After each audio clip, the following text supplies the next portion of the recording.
All right, and we're live. Roy, happy Tuesday. Happy Tuesday. How you doing? I totally forgot that it was Tuesday, like 4 separate occasions today. My brain has just been mush, but I'm It happy to be here. That's for yeah, sure. it doesn't feel like Tuesday. I don't know like what is going on, why that is, but it doesn't. So but yeah, we're here. It is Tuesday after all, so Bootleg Weekly, we are live. Yeah. If you guys are new to the show, we cover a few topics. We're going to certainly talk about Apple and the CEO turnover, what we're thinking on Apple, if anything's changed. There's actually a good bit of Amazon news. Some of it relates to HIMS. So, yes, we may not be in HIMS.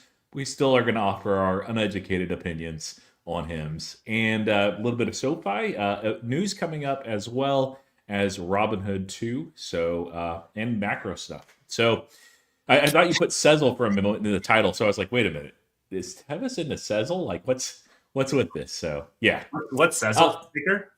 SCL? SEZL. Yeah, it's a buy now pay later pure one. They're a little bit differentiated in that they help people build credit scores, but yeah, I thought about them. If you look at their stock, like I'm not in it, I've never been in it, and I don't really like pure buy now pay later plays because you're exposed to, I mean, just regulation. I think that there's between that and also the consumer health, it's an overexposure where I'd want to be. But like when they were like tiny, and I mean tiny, I thought about it and I was like, man, this one might be the one to just like be in. And it's went parabolic, of course, and it's retraced a lot of it too. But unlike air test systems, man. Dude, do you know that I actually tried to apply for a firm like 3 days ago, and they insta declined me. I'm like, "What the hell?" It's just ridiculous. I have, like, a perfect credit score. Well, but you're a Canadian. No, they have it in Canada. I know, but still, like, why would you want like Canadian money to run through your ecosystem? Did I ever tell you the story about college and the Canadian money? No, tell me.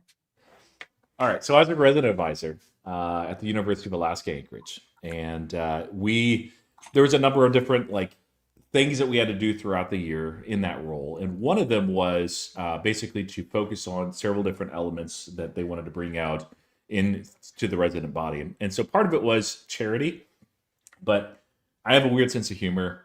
And up in Alaska, when I was a kid, I was mowing lawns, and then there was this lady that was kind of a cheapskate that would pay us, not only underpay us, but she was a family friend, so it was hard for us to say no. But she would also go to Canada, load up on Canadian money, and bring it back. And these are all quarters, it just giant rolls of them. Because up in Alaska, there's plenty of Canadian money in the ecosystem. It looks kind of about the same. And at the time, it was 70 cents Canadian to the dollar. And so she would pay us in Canadian money and be like, oh, it spends just the same. And I'm just like, so I developed a hate, I'm sorry, for Canadian money. And that's part of the reason why I like to tease it all the time. And then, so going one step forward, when I was a resident advisor, I'm like, okay, there is like a Canadian children's feeding fund. Let's collect Canadian money only that is polluting our beautiful American money, put it in this, and then we're going to send it back to Canada. So, yeah. Dude, like, I've said this before on stream, and I'll say it again.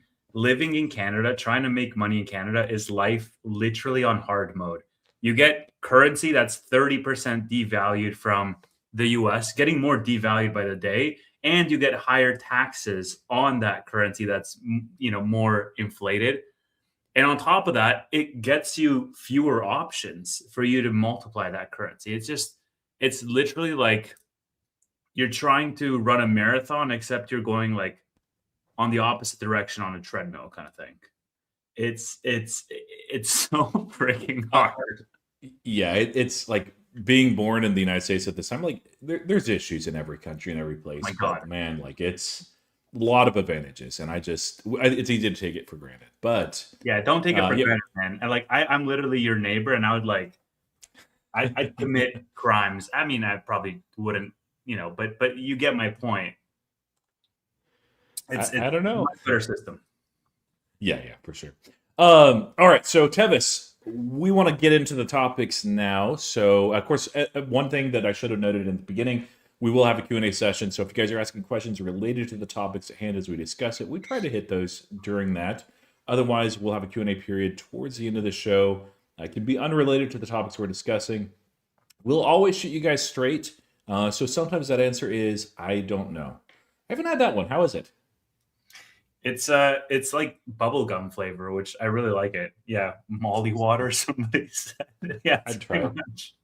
Yeah, since they just have 3 flavors, it's always one of the 3. Orange is okay, and the other 2 are really good. So I'm drinking the tropical, which has a little bit of pineapple, a little bit of starfruit. You know, it's good. Do you guys have these up there in Canada? I'm not sure. I haven't seen them, but yeah, but I'm sure we might. I love how the chat is trying to pimp me out. I mean, he is an eligible bachelor, so Very much so. Yeah. But unfortunately, I come with a Canadian passport, so that's an anchor for life. I mean, a firm rejected you, so do the ladies that are Americans. I just, I'm pretty sure a firm would be like, yeah, we're not going to make any money on this guy, and so they're like, let's not bother. It's good to see Null in the comments too. And yes, we love the energy drink. So, all right. So one bit of breaking news. We want to talk macro and maybe like spend a little bit less time on that because there's some specific questions. Investors, we can make too much of the macro. It is important to look at and discuss. This is something that's really interesting. So it came out just actually not that long ago. Iran has made a final decision, and we'll see how final that is, to not attend the talks with the U.S. and Pakistan on Wednesday. And we're nearing the end of that ceasefire deadline. Now, the most interesting thing about this, Tevis, to me anyway, is the market didn't seem to react unfavorably really at all. Of course, they've not resumed firing at each other, and always could be that we wake up tomorrow and we're in a sea of red. But I'm just kind of curious on your thoughts on this, the situation. Are you concerned? Are you taking precautions? And why do you think that the market hasn't reacted much at all? The only precautions I took was not rolling out my VG. And so I'm just letting it ride, or not rolling out my covered calls on VG. Other than that, I didn't really do much else. I still have covered calls on like Nebius and everything else because... Yeah, I mean, to Tanner's point, ceasefire got extended. Mm-hmm. I saw this post on X, Roy, and it's a joke, but I also think it's true. Somebody basically posted, they were like, this Strait of Hormuz crap is going to make the hardest multiple choice on an AP history class 20 years from now. And I so relate to that because it's this war of propaganda has me completely confused. And I think it has the entire market completely confused, right? Because, what Trump says is different from what Trump does. What Iran says is different from what Iran does.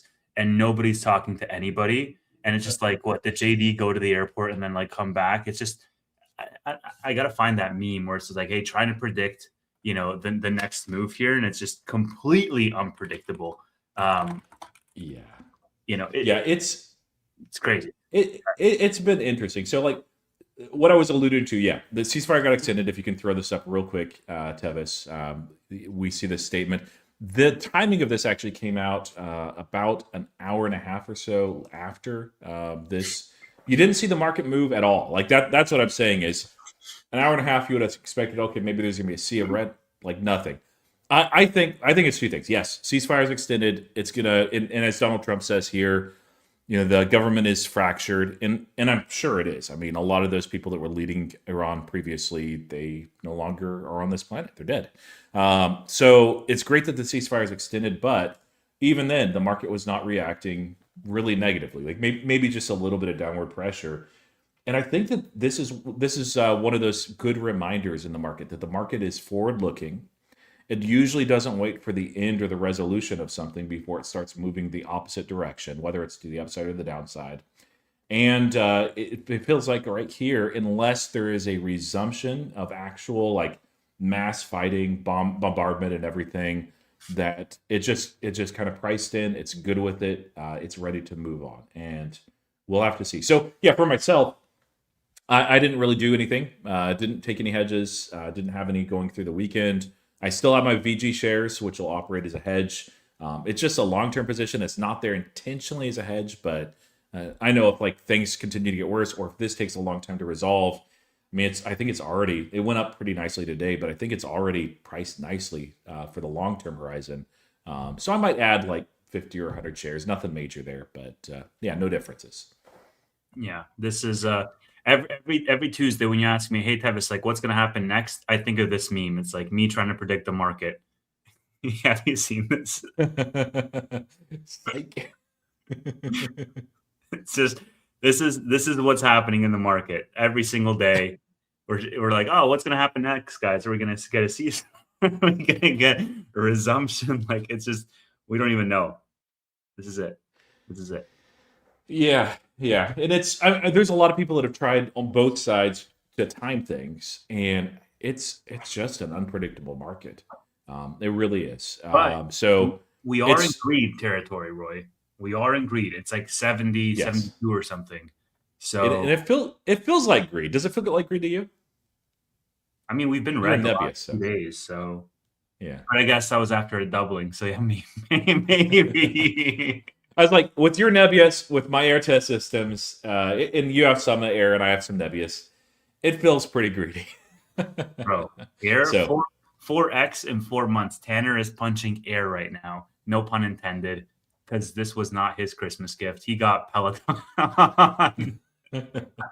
poor guy. But I mean, like I pitched it in the Stock Tank episode, and I was like, okay, air, it's here, it's an opportunity. I think it's still good.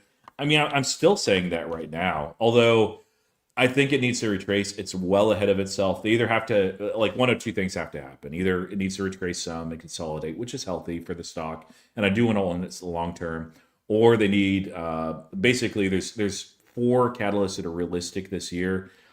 All of them happening is extremely unlikely. It doesn't need all of them happening, but some major other external vendor basically has to come with another order. And I think So, that it will by the end of the year, but yeah. on It's we'll talk about air just to wrap up the macro. S Clawman says the market appears not to be very negatively impacted by this conflict anymore, like it was a month ago, unless things really escalate. You know why that is? Have you ever read The Boy Who Cried Wolf?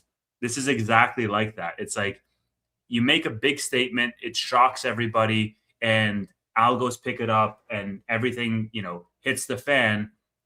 You can't keep making that same statement for a month now and nothing happened. Exactly. In one word, this is like everybody knows that this is the play. And so that's why like the market's like, all right, we're over this. Let's yeah. keep A, on doing a, it. a few too many reversals. It just you can only believe so long and price things in, and then just like, you know what, this is not going to happen. So it certainly could. Things could get worse. Things could fall apart. But I'm just positioning myself for long. I do have some more cash now. I've deployed some of that into actually I bought some wicks just as a swing trade. Now we talked about it on Friday. Kind of wish, I was just like, hey, as soon as the overnight market opens up, but I don't really typically like to buy those, especially on low liquidity stocks. Sometimes I do, but yeah, I own some. I'll probably add a little bit to it as well. But yeah, it's just easier picking long-term companies that you want to hold for a long time. And yeah, any Let's talk thoughts about on it. air? Yeah, Yeah, okay. let's talk about air. First of all, I love that we color coordinated with the blue. It's like totally messing with my head, and this was unplanned, but yeah, good job. Yeah, air. Holy man, what is happening here, Roy? Are we breaking 100? Like, where are we going? I mean, like it came close to testing 100, like good enough for a test, and I figured like that's a psychological resistance layer level, so it's not uncommon to see the initial test get rejected, especially when it's running. There's a lot of speculation, frankly, on the stock. So I kind of broke this down in a separate video earlier, actually, I think late last week and in a post this week as well. But I the market is just in that kind of mood, right? So it sees Airtest Systems now that it's really well positioned with the AI arms race and the AI supply chain, with what's happening with memory, with silicon photonics, which it's really excited about. And for whatever reason, there's a lot of buyers. I'm kind of curious because so we've seen Airtest Systems sell $60 million worth of shares, which at the time was 3 point something percent at the $60 level. It sold, and I need to look and see. I don't actually didn't remember seeing this in the SEC filing, but it obviously was less diluted than expected. A lot of insiders sold before the major deal, and also before this week, a lot of them sold as well. But what happened last week was they had their largest order in their history ever, like not even close ever. And we kind of talked about this, but just to reiterate, this is their hyperscaler that has been. It's probably their largest customer. They do break that out in the SEC filings, but it's kind of hard to tell because things move around and they're pretty lumpy. But they have committed to a large order, and it sounds like that there's more coming as well for these Sonoma units. And then at the same time, so I think that if we were at $60 or so, I'd be like, yeah, it's pricing it in. There's some speculation, but not like too much. Here at 90 something dollars a share, I think that they're looking at AIR and they're saying, okay, since we're seeing this from one hyperscaler, we're seeing and we're listening now to Gain, the CEO, of exactly what's happening in these spaces. And in the words of one of the analysts that talked during the Q&A period for AIR, they have a lot, and I mean a lot of irons in the fire. And so I broke down like an ultra bull scenario. Before I say this, like, watch the video for the full details. It's a 30-something minute video. If you're in AIR, if you want to invest in AIR, you need to do that. So don't just buy based on this. But the ultra bull price target that I had since the beginning of the year, I didn't share it because I'm like, we're so far away. I'm not going to do this. Now since we're not that far away, it's a $230. It's based on historical price to sales at a time of expansion for the automated testing equipment, looking at both Teradyne air test systems and looking at 4 possible or strongly possible catalysts, which I think 3 out of the 4 would need to happen to hit that price target. Now, the good thing is it only really takes one for them to look at this price and be like, it's kind of justified here. And that one that I think is probably the most likely, although there's another that's pretty close as well on the memory side, is specifically another hyperscaler. They're in conversations with pretty much every hyperscaler, or at least all but one. It's hard to tell how many, but they talk about this guy and what's happening here, and then these guys, and you can just kind of add them up. But every single one of these are large markets. Their revenue is so small that you look at the revenue acceleration that is going to come. And what was really interesting in the earnings call, the most interesting thing was not just them saying, hey, here's these all-time highs, effective backlog plus bookings, but they doubled their production capacity, Tevis. Yep. And the shocking thing about that is they've been making 1 to maybe 2 units a month. They're able to do 20, either Sonoma or Fox XP, which is a wafer level. And so in January, they're like, hey, the reality is we can accommodate orders, we're fine. And that's one of the problems with a lot of these niche players in the automated testing equipment space. They can only put out like maybe 1 or 2 a month, period. Like they don't have a way to scale.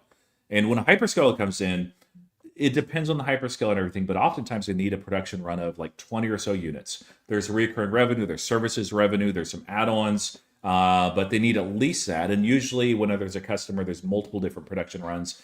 Regardless, when they came out this earnings call, they said, hey, we're not content with just being able to produce 20.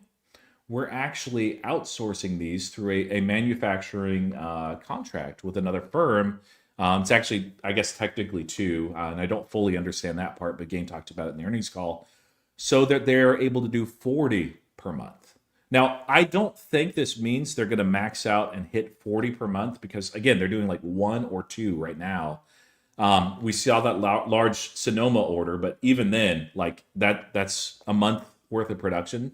So this is something more. And what I think it is when they're talking to these customers, including this massive hyperscaler that wants the high-end, the Fox XP units for a production run. They're in an engineering qualification phase right now. They talked about the clock speed stuff in their earnings call. I think between them, what's happening in silicon photonics, the memory market, several different OSATs as well, like ASE and ISE, they have a whole bunch of them. And Gain talked about this in January too, where some of these, not all, but some of them are going to lead to a lot of production. And as a result, they want to send the signal right now that as they're considering, and maybe that's the biggest reservation, is like, yeah, we're just not sure that you can meet our demand. They're like, okay, we can now make 40 units per month, which, by the way, a single month at 40, That's more than the revenue of the last 3 years combined. That's in a month. So I'm not saying that they get to 40, but I'm saying 20 at least to some customers that are potential customers right now that Mhm. probably will be future customers looked like it was not going to be enough. That is a strong signal. So that there's speculation. There's nothing guaranteed from that. But if they land this hyperscaler, if they continue to land a couple other silicon photonics, they entrench themselves in that. With the OSAT side, if they actually have another partnership with another one beyond the ASE and ISE that they talked about last quarter, and also the memory space, all of these are massive. They are TAM expanders in some cases. They're thesis confirmations and bring a meaningful source of not only just short-term lumpy revenue, but also long-term through servicing. And about 30% of their revenue on these units does come back in terms of the wafer and die pack, which this is not how they function, but you can kind of think of those as selling the, well, it's a razor and blade model, right? You're selling the razor handle itself, and then you have these blade cartridges that people buy. That's what it's called there. I think of it as like buying the printer and then needing inkjet. That's not what it does, but that's kind of the way to think about it. That's it's very interesting. Chadster is bored. Chadster, he's a doctor explaining a stock that's 4x in 4 months. All right, shut up and listen. Learn something. Jeez. Yeah, we can move on from air, but yeah, it's that's what's going on. It's just basically speculation that not only the current demand that we see that's accelerating rapidly is happening, but that there's a lot more to come. And I think that there is. It's just a question of when. Yeah, like okay. So what I want to know is what are you doing with your position? Because last time we spoke, you were closer on the cutting side than you were on the adding side. You're kind of in the middle, but like I would say closer on the reducing your position side. Yeah, I intentionally, when I've got on this plate, I am terrible at taking profits. And I value that on names, especially like this, where I mean there is froth, there is speculation, and so I'm going to take some profits. So I was like, hey, I'm going to write some covered calls at 50 and 55 and take some initial profits. People were like, oh, you're crazy for not taking it in the 30s. I think it's going to get there. So took profits there through covered calls. So and then I took some at 65. I have some sold at 95. And then I have, so those are even underwater right now. And then I have about 30, oh, it's close to 40% of my initial position that is unencumbered. No covered calls, no anything. Those I'm being very careful with. I'm not like the premiums are ridiculous, Tevis. Don't even look because you're going to be tempted. Don't do it, man. Don't do it. I'm not even writing covered calls right now on this. I don't understand the price action right here. Like it's very frothy and speculative. I do think ultra bull case, low odds that it actually happens this year. Part of it might. Over the next 3 or 4 years, I think we get there, which would be another 2.5x over the next 3 years. So yeah. 2.5x over the next 3 years sounds like the most like paltry, like, ew, I don't even want that. That's like, I might as well go in dividend stocks compared to like the 4x in 4 months. But hey, it's done a 10x in the last year, by the way. Yeah. It's up And over Sklomman said, I took out a second mortgage. Obviously, I wouldn't do that. Tevis maybe, but no, I did do something degenerate like way back in January when they had their earnings call. I'm like, these are great. They're not listening. It's just algorithms. I use margin to buy shares. I'm out of margin. I have cash now, but I don't use margin. And that makes one. I mean, I was just like, I can't wait. I have to buy this now. I don't think it's going to be here. And that was like at $21. So that worked out well. Yeah. What was I going to ask on air? Yeah, dude, okay, so here's the thing. I have, as you know, I have covered calls on most of my position at 65 from May 15th. Roy, I can roll those up from 65 to 70 for a credit or for June, or I can roll them up, get this, to 95 for September for a credit. I can roll them up $30 and still get paid to do that for September. Yeah. What? I mean, like, I would be tempted to do that just because, I mean, the way I look at it when I'm rolling covered calls is this is money that, I mean, it could always fall in what I really regret not letting the covered calls go. And usually the answer is no in that kind of scenario where they're deeply like this. So I'll just look at the share price between where you've sold covered calls. Where are your covered calls right now? What do you mean? Where are they? What strike? 65. Is it 65 per May? Mm-hmm. Whoa. So yeah, basically you're looking Whoa. at Right. Breaking news. SpaceX is buying Cursor. Are you pulling my leg? Oh man, SpaceX is buying Cursor. that's crazy. So yeah, if you guys don't know Cursor, it's like in the second rung of private companies that a lot of people want to own or have. Um, that is not a It's a New York Times, but still. So hold on. Cursor has given SpaceX the right to acquire the company for 60 billion later this year or pay 10 billion for them to work together in a partnership. We gotta hold on. I gotta find actual sources for this because this seems like it's just breaking right now. yeah. Well, so like Evan is somebody that I absolutely trust. Like he's very very careful. I've never actually seen him post anything that was wrong, unless it was the news source itself that was wrong. So yeah, when I see Evan, I'm like, yeah, he's right. There's others that are just like too quick, and they don't do actually research things. So I saw this thing, Roy, since we're on the SpaceX topic. I saw this thing, and I'll see if I can pull it up. But Elon had apparently purchased $1.4 billion worth of SpaceX. Oh, Elon's like retweeting this. Hold on. What am I saying? Okay. He had apparently purchased $1.4 billion of SpaceX stock. And I saw it this morning. And immediately I thought to myself, this mofo is merging SpaceX and Tesla. This is like how he gets majority control. It's absolutely a done deal if I know that he's buying SpaceX stock.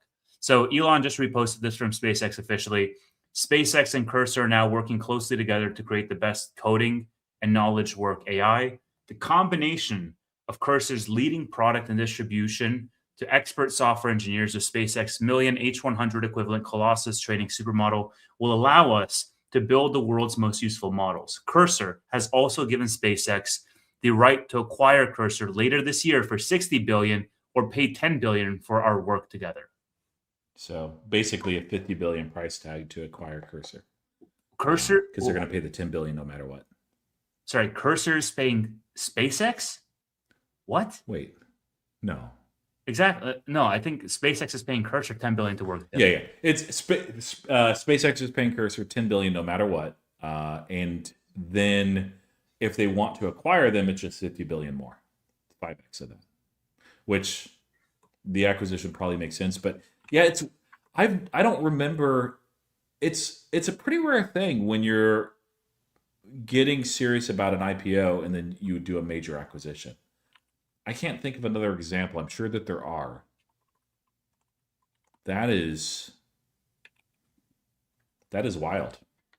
Does this okay? So SpaceX, we've talked about it a little bit before. I don't want to like beat around the bush or beat and repeat ourselves, but the valuation is extreme. It's crazy. Does this change your opinion on SpaceX at all? And say, hey, I actually want to own this if they end up owning Cursor. This is like,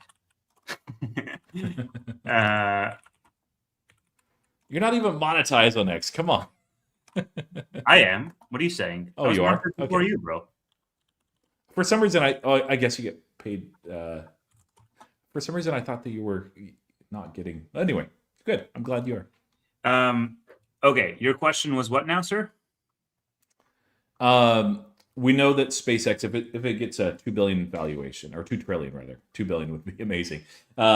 It's ridiculously expensive. We already talked about that. Does this, if it's the same valuation, they acquire Cursor for 60 billion, does it move the needle for you at all?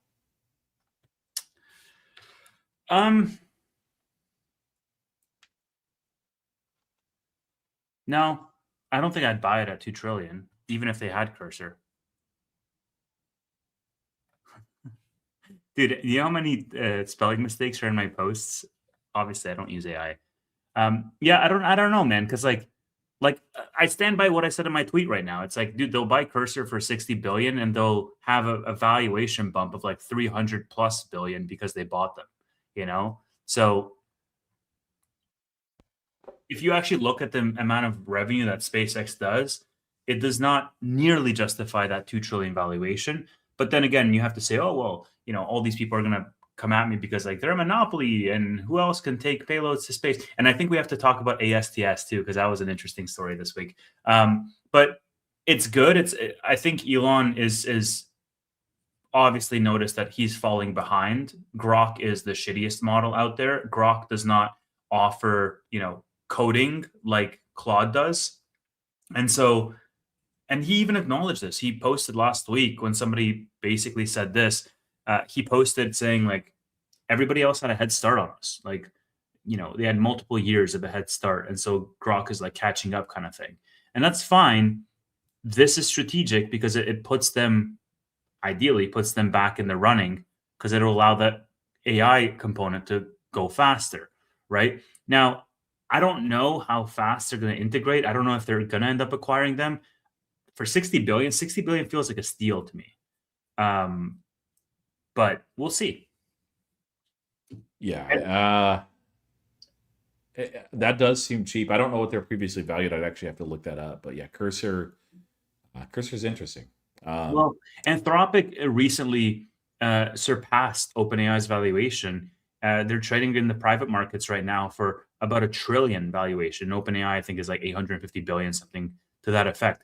And so that's why it seems cheap. But 60 billion is not cheap. It's like, you know, 2 SoFi stacked on top of each other. But you know, 3 SoFis maybe. but it's cheap in the AI world, I guess. 60 billion is like 1.5x the size of Nebius, dude. Yeah, this is, I don't know. We've seen some interesting pivots. So we talked about previously, you know, a couple of names that like shoe company pivoting and doing data center. SpaceX buying Cursor is, I don't know, not on my bingo card. Yeah, dude, look at this. So let me throw this up for 1 second here. SpaceX draft IPO filing says Elon bought 1.4 billion of employee shares last year and could receive another 60 million shares if the company's valuation climbs towards 6.6 trillion. This mofo is 100,000% merging these two companies, Roy. It is like clear as day because his main goal right now is for him to get majority voting presence in Tesla one way or another, right? If he doesn't get it with plan A, which is the employee stock package, he's going to get it with plan B to essentially backdoor it through SpaceX shares once SpaceX merges with Tesla. Him making this purchase last year is strategic. Him buying Cursor, him adding all of this AI valuation stuff, all of that is deliberate. He is absolutely going to merge SpaceX and Tesla. It's going to happen. It's just a matter of when. Yeah, I can believe it. I'm not going to argue with you. ASTS. Let's talk about that since we're talking about space. So this was pretty interesting. So there's a whole thread of this, so you can kind of go back and see. But essentially, they deployed this satellite here, Bluebird 7, and it was too low. And so as a result, it could not sustain operations. They'll relaunch a replacement. This is, by the way, for Blue Origin. And so, yeah, it's going to be deorbited. Insurance will cover the loss, but it is certainly a loss of face. You know, anytime that you take a claim like this, your rates as well likely go up. So the stock, you know, it fell a good bit. It's not up this year. It's one of those that there's been a lot of retail people that have been in this stock. It looks like it's down about 4% year to date right now, up from the low. So I'm kind of curious what your take was on this, and are you interested in getting in any of these space names? Rocket Lab would be another one, of course. I'm kind of scared to get in Rocket Lab at this point because, like, Matt is actually gonna strangle me. That's like the only reason because he like begged me to get in at $4 in February 2023, and I didn't because I'm an idiot. But ASTS, I think, is an interesting story.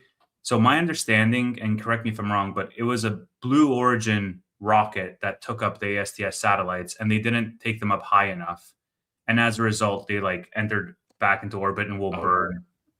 Is that correct? you're right. You're right. I had it backwards. Yes. Yeah, Yes. yeah. Okay. So it wasn't even their fault, right? So this drawdown in ASTS should be a buying opportunity because the stock fell quite a bit on the back of this, Roy. Let's take a look actually how much it fell, and let me share my screen so I can show all of you guys. So ASTS, if we look at the last week, it's down 18% here, and yeah, it was trading for about $100 on April 14th. And down here is where it fell from $86 down to 74. It has picked up. So it's made up a lot of that like initial, drawdown. But at the same time, like it's understandable why, Roy, because it wasn't their fault. Like they didn't have the rocket essentially. They have the satellites. And so if I was bullish on ASTS, like I would be buying. Again, this is like a very super simplistic, kind of caveman take, but people are blaming ASTS and it's like, well, dude, like I don't know what to say, it's just if I'm a passenger on the Titanic and the Titanic, crashes into an iceberg and people are blaming me, people are like, oh, dude, that Tevis, like, like I was just a fucking passenger, man. That's not my fault. That's Yeah. my understanding. It does seem like that. I've never really been interested in owning ASTS necessarily. Rocket Lab was one that I did the due diligence and I was like, the price. I tried to get too cute with the price. It retraced, or did not retrace like I expected, and as a result, I missed it. And so that was a extremely costly but also valuable lesson to adopt for me in a bull market. The invest then investigate phase. So take a look, see if you like it, invest enough to keep you interested, and then do your due diligence and build the position or get out. So, yeah, but I'm kind of the same way. Like Rocket Lab has flown up so high. I think it can definitely go higher, but every single one of these space names is, I mean, they're differentiated. Like Voyager's another one, VOYG, that's of course building Starlab. But all of them are speculative, but I think the direction that we're going as far as technology is not really that speculative. So it may feel like frothy and scary at these levels. I don't think any of these are necessarily bad or terrible buys here. I just have a hard time on like what's the highest quality. I'd love Rocket Lab, but I don't know that I want to buy it here. And Matt will probably remove me from Texas forcibly for saying that. So Yeah, it's fair. I know he's not watching because I would have gotten a call by now being like, you love being poor, don't you? Look at this, Roy. Starlink 2025 operating income 4.4 billion, XAI operating loss minus 6.4 billion. Total capex 20 billion, 5x in 2 years on capex. Bro, we got to look at this prospectus for SpaceX, man, because this is oh yeah, from a numbers perspective, this makes Tesla's like, investing in Tesla, like, based on the fundamental story, it makes it seem like child's play. yeah. If you look at Tesla's financials versus their valuation, it's bananas. SpaceX makes that look like a value play, honestly. Like, it's crazy, Yeah. but people will buy it. Related to Rocket Lab, Energy Drink had a good comment holding Rocket Lab until Neutron delivery. That's what a lot of shareholders of Rocket Lab are waiting on, and they have approval. We'll see. Like I think it's a matter of course, when they're successful, not if. But this is one of several measures SpaceX has their own as well that looks to reduce the cost for payload in space. Google had done some research. I don't know. I'm sure Rocket Lab has talked about this, and I know Elon has. I just don't remember the figure. But basically, dropping the cost for the payload over the long term by about 80% to about $200 per kilogram, which would be the really beginning of the price point where things like data centers in space would be economically viable. Like it's still expensive. There are some merits to it, but Yeah, it's going to be something that's it's Javon's paradox again. Just the cheaper things get, the more that people are like, oh man, like asteroid mining, or I'm sure that there's maybe companies that already focus on that, but at some point in our lifetime, I think Tevis, like that sort of stuff, moon base and voyages to Mars and maybe real space tourism, I don't know, become a reality, and maybe sooner than we expect. Now that's not 5 or 10 years out, but you know, could it be in the 2040s that we see that? It Bro, I'll doesn't be seem dead by crazy. then. I don't know. I prefer the utopian dream rather than dystopian, but you're living in Canada, so I kind of get why you're negative. I'll be in like a Canadian work camp by then, you know? Yeah. Or Could you throw up Matthew for eight- Johnson's who? comment there? Are these space names getting bid up for the data center in space or more the satellite network? Yeah. We'll, I, we'll get to him eventually, Roy. We got you're we gonna got make him stuff wait? to talk about, man. Matthew Johnson All can right. wait. He asks like 20 questions every stream. He can wait. Yeah. Uh-huh. Well, let's then I think talk about Apple. It's not something that we talk about much. Neither of us are shareholders. Of course, it's been a great gainer over the long term, but Tim Cook is out. This is something that people have talked about actually We've for talked about years. We've talked about it this year. Oh yeah. But he is actually going to be replaced by the guy who developed the M series chip, it's really the crown jewel as far as over the last decade of Apple innovation, and it's a really good product. But this is just a lot of people have been, and myself included, have been hard on Tim Cook. He is quite the operator. You have the innovator right here, and you look at all this innovation, and yes, there are some innovations here, but like it's the M1 chip right there. AirPods, yeah, I guess, but that's 2017. That's almost a decade ago. But he has led led Apple very well. But I think right now they need an innovator, and of course somebody that understands Apple quite well, and that would be this new CEO. I was looking at Turnus. Would it be though? He's an engineer. Would it be? What's that? Like, I don't necessarily think this is the guy, man. You don't think Turnus is? No, I don't.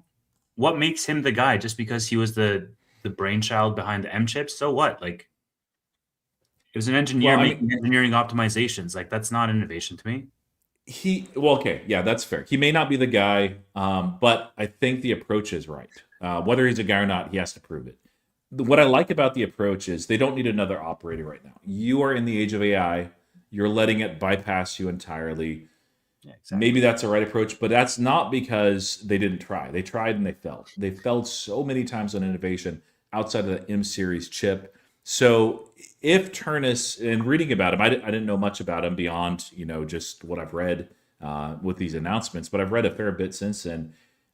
He seems like somebody that actually understands and embraces innovation, that he's not going to be looking at how can we save this percent by doing this, the efficiencies. They have that in place with Tim Cook. They have that in place with people that he's hired, that he's recruited, that he's trained and mentored as well. They need innovation, Tevis. And if they don't have it, Apple will continue to exist for a long time, but it's going to be in slow decline. And it's kind of ridiculous too, because honestly, like if they were able to innovate and put out a good product for this, I would think that Apple would be the number one leader as far as a commercial bot, but they don't have anything like that. Maybe they can put a label on it and call it theirs. Yeah. Just people love and trust the Apple network. They love and trust Apple products. They love the integration as well versus Tesla. Like, yeah, Optimus is really cool and I'd love to have one, but Elon is so divisive. There's a ton of people that would never, ever let one of the Optimus bots in there. I could not care less that Elon is divisive. And the reason why is because that technology will exist in the world versus somebody who is politically correct and non-divisive, and yet we have no movement forward from a technological perspective. Because for every one Optimus, you have 100 others. You have the Figures of the world, and you have all of these competitors chasing it. I agree, Apple does need innovation. And every single year that passes, Roy, Apple will need innovation even more to avoid becoming stagnant, more so than they already are. And John Turnus, I think that's his name, I don't think he's the dude, right? What does Apple need? Apple needs to fully embrace AI. Apple needs to get into this race. Apple needs software. Apple needs potentially new wearables and big bets. And this guy, so far, what I've seen is he's young, which is good. He's like a lifer at Apple almost, which is not good. And he's a hardware guy. So it's just like, all right, like what confidence does that give me that this is going to be the next guy to take Apple out of this slow, death by a thousand cuts that they find themselves in and that they have been for the last decade. We've been getting incremental optimizations for the last decade. We need big swings. Is this the guy? I don't know. Yeah, well, I mean, we'll have to see, but it's absolutely the right idea to go after an innovator. If he is the innovator, great. I think that is a fair point of yours that, the M series is great and all, but you would think you'd see more, but I don't know. Maybe that's just what they wanted to focus on. And that M series chip is a fantastic innovation. So, Yeah. It'll be interesting to see how it plays out. But I think that, if this is not the guy, Turnus, Apple is strong enough and resilient enough as a business, they'll be fine. But they may be pretty quick to go a different direction if he ends up not working out in the next 2 years. He's young was a positive, man, because he can grow with the business. He's not going to be like one of those, Ford CEOs that's here for like 3 years, gets his package, and then is out immediately and doesn't care about the future. So being young is a positive because Tim Cook, and you said it yourself, same age as Tim Cook. Well, hell, dude, Tim Cook stayed at Apple for what, 15 years? If this guy stays for 15 years, that's a positive because it allows stability for Apple shareholders. So being young is a positive, but also Apple needs more big swings right now. Right. And They do. you almost need like a kind of like a sort of counter trend type of rebel, who like SpaceX buying Cursor. How many people's bingo card would that have been on? Yeah, nobody. Exactly, right? And it's like, dude, who the hell saw that one coming? But yet it happened. And you're like, okay, that was pretty much a good, like, I think everybody can agree. It's like, oh, wow, that's a good move. Where the hell is Apple? You know what I'm saying? Apple should be somewhere in this race. Dude, they could have bought Perplexity years ago. They still can. Oh yeah, that should have been a no-brainer. And they have plenty of cash too. Matthew Johnson said, that they need to start spending it. Can you throw this up real quick? Because sometimes people think, the cash pile looks like this where it used to be. There's a little bit more to it, but cash and cash equivalents, long-term investments, and short-term investments as well. So those are usually treasury bills versus the long-term debt. And the reality is, you can see that this cash pile has declined. A lot of that has been they print plenty of cash, but they also are financing buybacks at pretty high multiples for given where Apple is growing or the lack of growth. So yeah, you do see they do have more total cash and cash-like assets than they do have debt, and they absolutely do need to use it for innovation. But it's not the situation that we saw back in 2017 or 2016. Yeah. It was, I think in hindsight, like when you have a business like Apple, like it's fine to do buybacks, especially to offset stock-based compensation. But when you're doing that instead of innovating, that's a big problem. Yeah. All right. So we'll see what he does. He's not taking over until September. Do you think Tim Cook is getting another job, or you think he's just retiring at this point? I think he's done. Yeah, me too. He'll probably be on the board. He's probably on the board already of several companies. Yeah. But I mean, he doesn't need money. Has an incredible legacy. I don't know why you would jeopardize any of that versus just enjoy your retirement and sit on the board for a couple of companies. Oh yeah. Like I don't know. I don't think that would actually be crazy. He owns a lot of Nike too. He keeps buying it. He is on the board, correct? I think so. Yeah, he is. Yeah. I don't think so, but man, yeah, logistics consultant. Yeah, I don't know, man. I don't know. Apple, like people are saying like Apple, gets under my skin, and it's like it's one of those unique names that will always get me irritated because it's just like it's so emblematic to me of a company that squandered their potential, and they used to be the company, like the leader, trailblazer, and now it's just like, oh yeah, Apple, like it's a dinosaur. Well, you could say the same thing for Nike. I think Sure. 1977 is when it launched. 1,000%. And dude, like they were ridiculously disruptive and innovative. Like their Yeah, culture was vibrant. Now they're a shoe company that maybe would benefit from going the Allbirds route and just say, "Hey, sorry about the shoe business, guys. We're going away from it. We're going to be a data center now." dude, until late, right? Like not even in the 70s with the running shoes, but like Air Jordan, like Yeah. Oh what yeah. a deal, and like it's made them billions. Like Nike was really innovative, but yeah, I mean, I don't know. That's how it goes. Yeah. Is Phil Knight still, around, like on the board or whatnot? Like, is he still involved? I actually don't know. I don't even know if he's alive. He is, yeah. Well, unless something happened recently. So $26 billion for Phil Knight, 88 years old. God bless. yeah. All right. Right. And SoFi, just a wee bit for the people. Yeah. All right, let me mark it. Are you gonna mark it down? You can go and mark it. I'm going to pull up the post.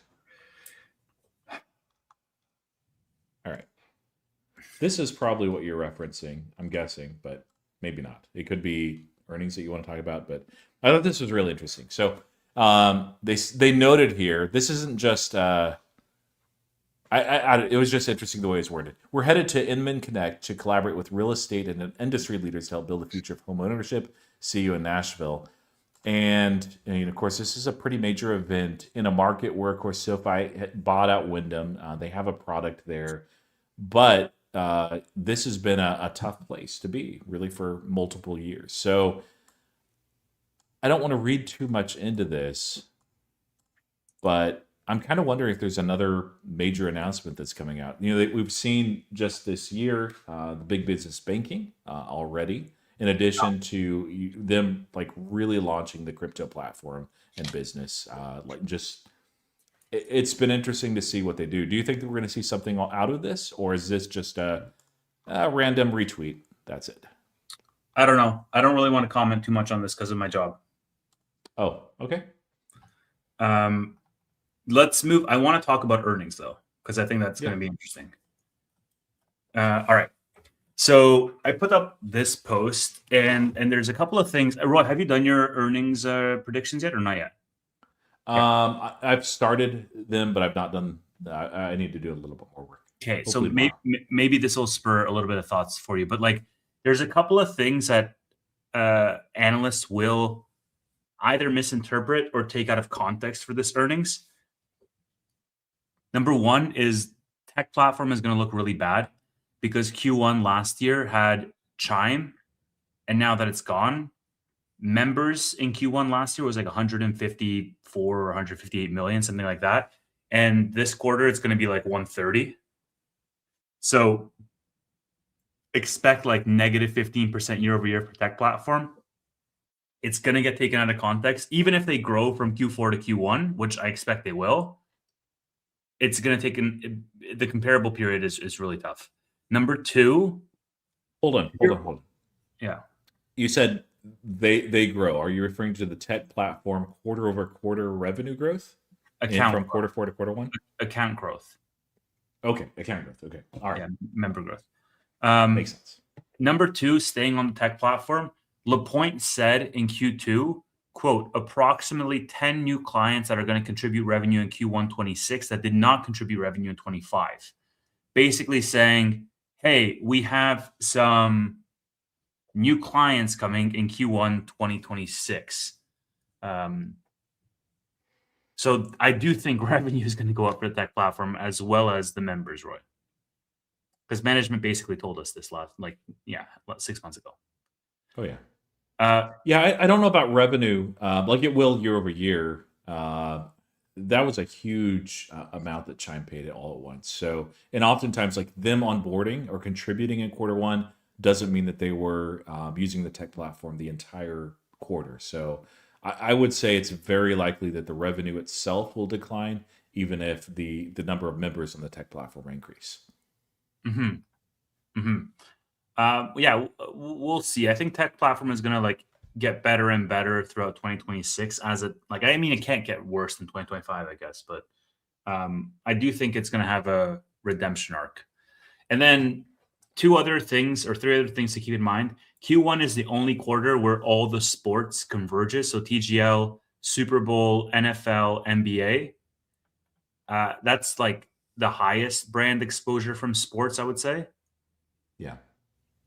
We're going to have the first full quarter of crypto. So we only had 9 days in Q4 and we got 63,000 new products. We're going to see how many new products we have from crypto. I think this is where my prediction versus yours versus like Tanner's versus, whoever else is going to, I almost said Chris for a second, is going to vary wildly because we don't have enough data here. And then this is also the first quarter of the warehouse pay down because they raised that money to pay down their warehouse facilities.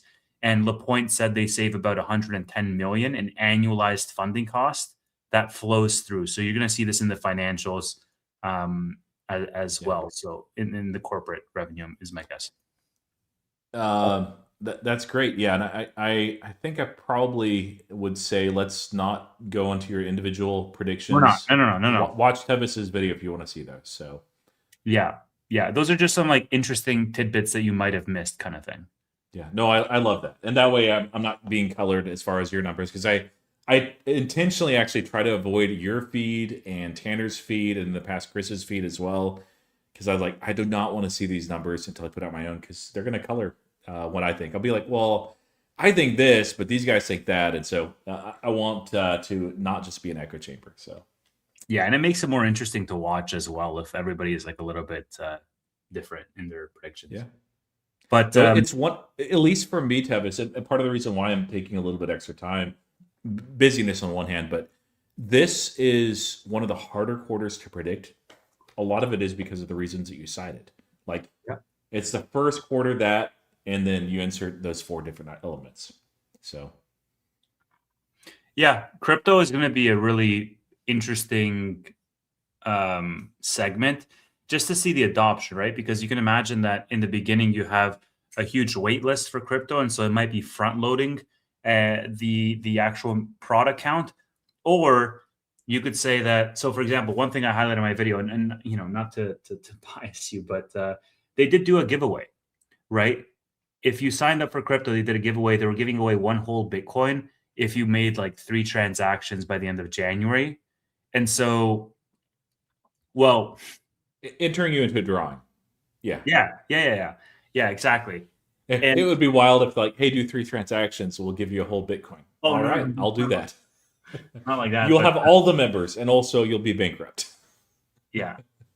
Yeah, well, so beyond that, they also have had a generous referral program, and actually one person asked for me to give them a referral code, $25. So it's not like, as far as a referral, like ridiculous or amazing, but for SOFI, that's a really generous referral. Usually they reserve the large amounts for the loans specifically if you refer them. Yeah. So, yeah. Oh, right. Yeah, we have a lot of, dude, Wednesday, the 29th is going to be hectic. It's going to be craziness. You have so many companies that are all reporting. So yeah, I hope you bring your A game for that one, Roy. I am so thankful for whatever reason that Robinhood moved up their earnings to Tuesday because they're always on Wednesday in the afternoon. And I'm like, oh man, that's going to be, oh wait, Robinhood's Tuesday. Yes. So yeah, Hood at night, SOFI in the morning. Mm-hmm. All right. Is there anything else to chat about, or shall we get to our questions?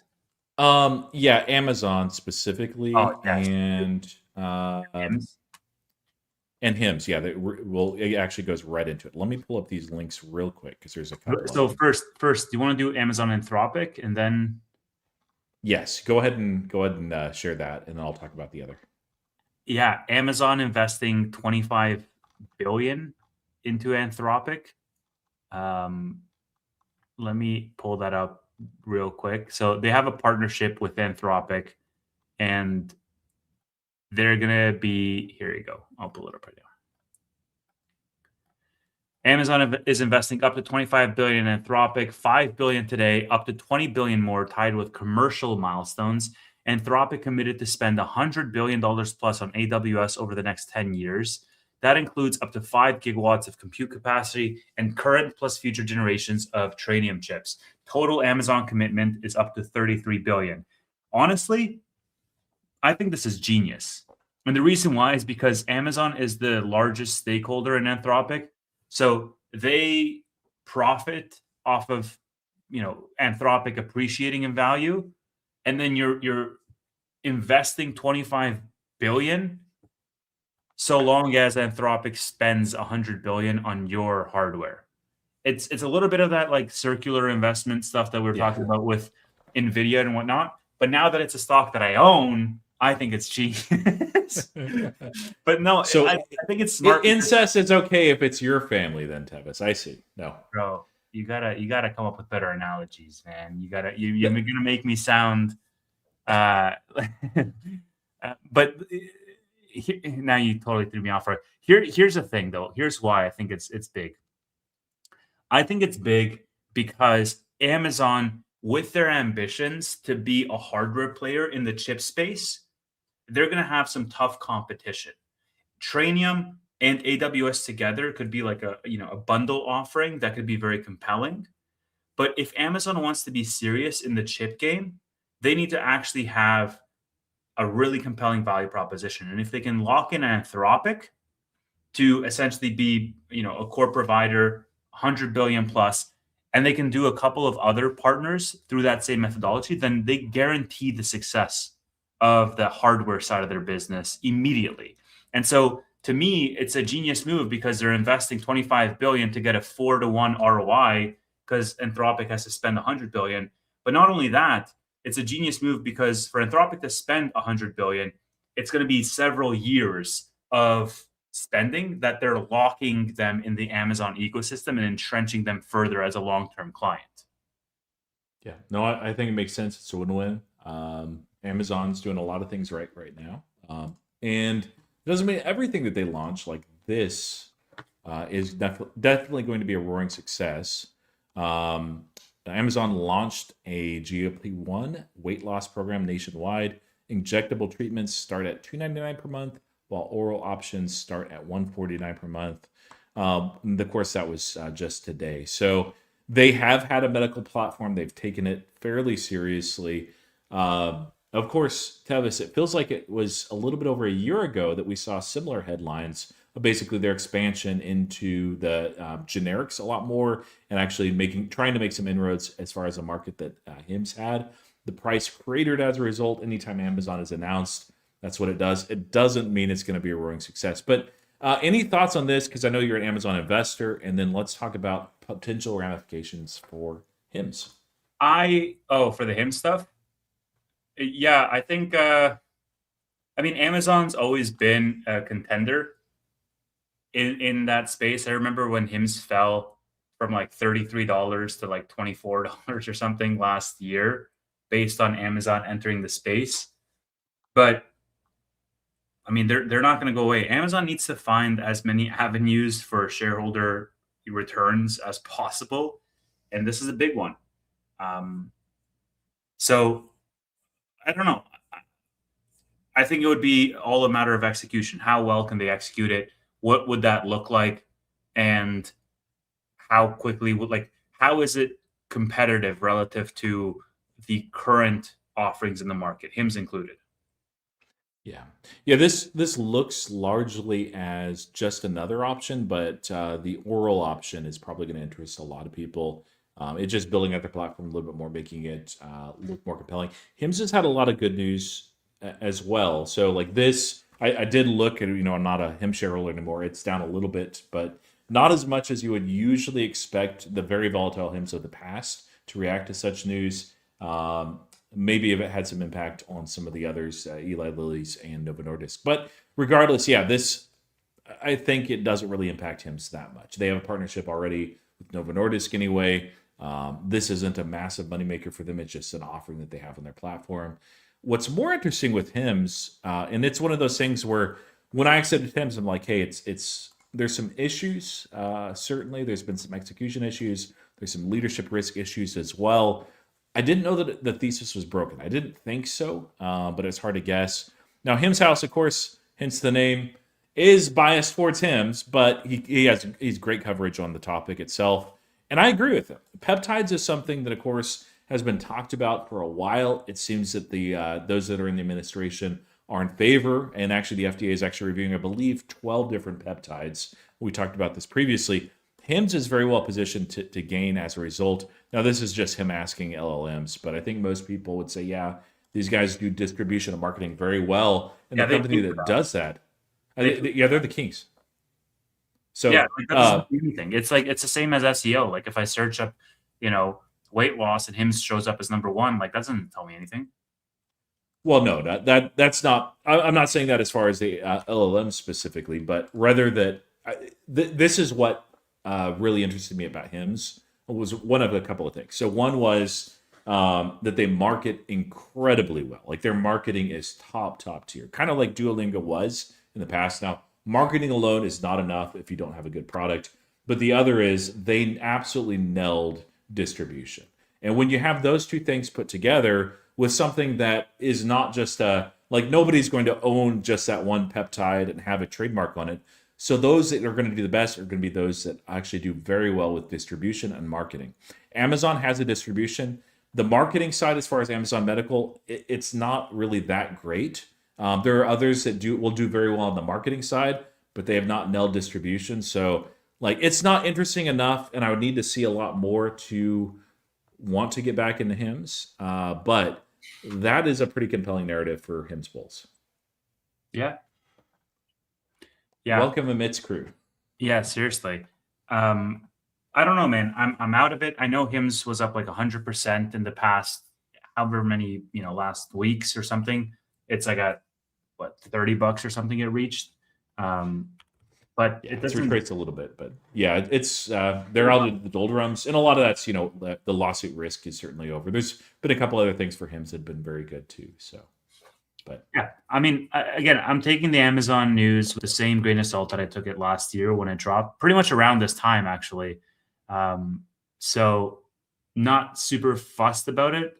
I think Amazon's just going to play their game, and HIMS has to keep up. And marketing, as we know, is not a deep moat at all. So yeah. All right. Ready for Q&A? One question for you. Let me start off Q&A.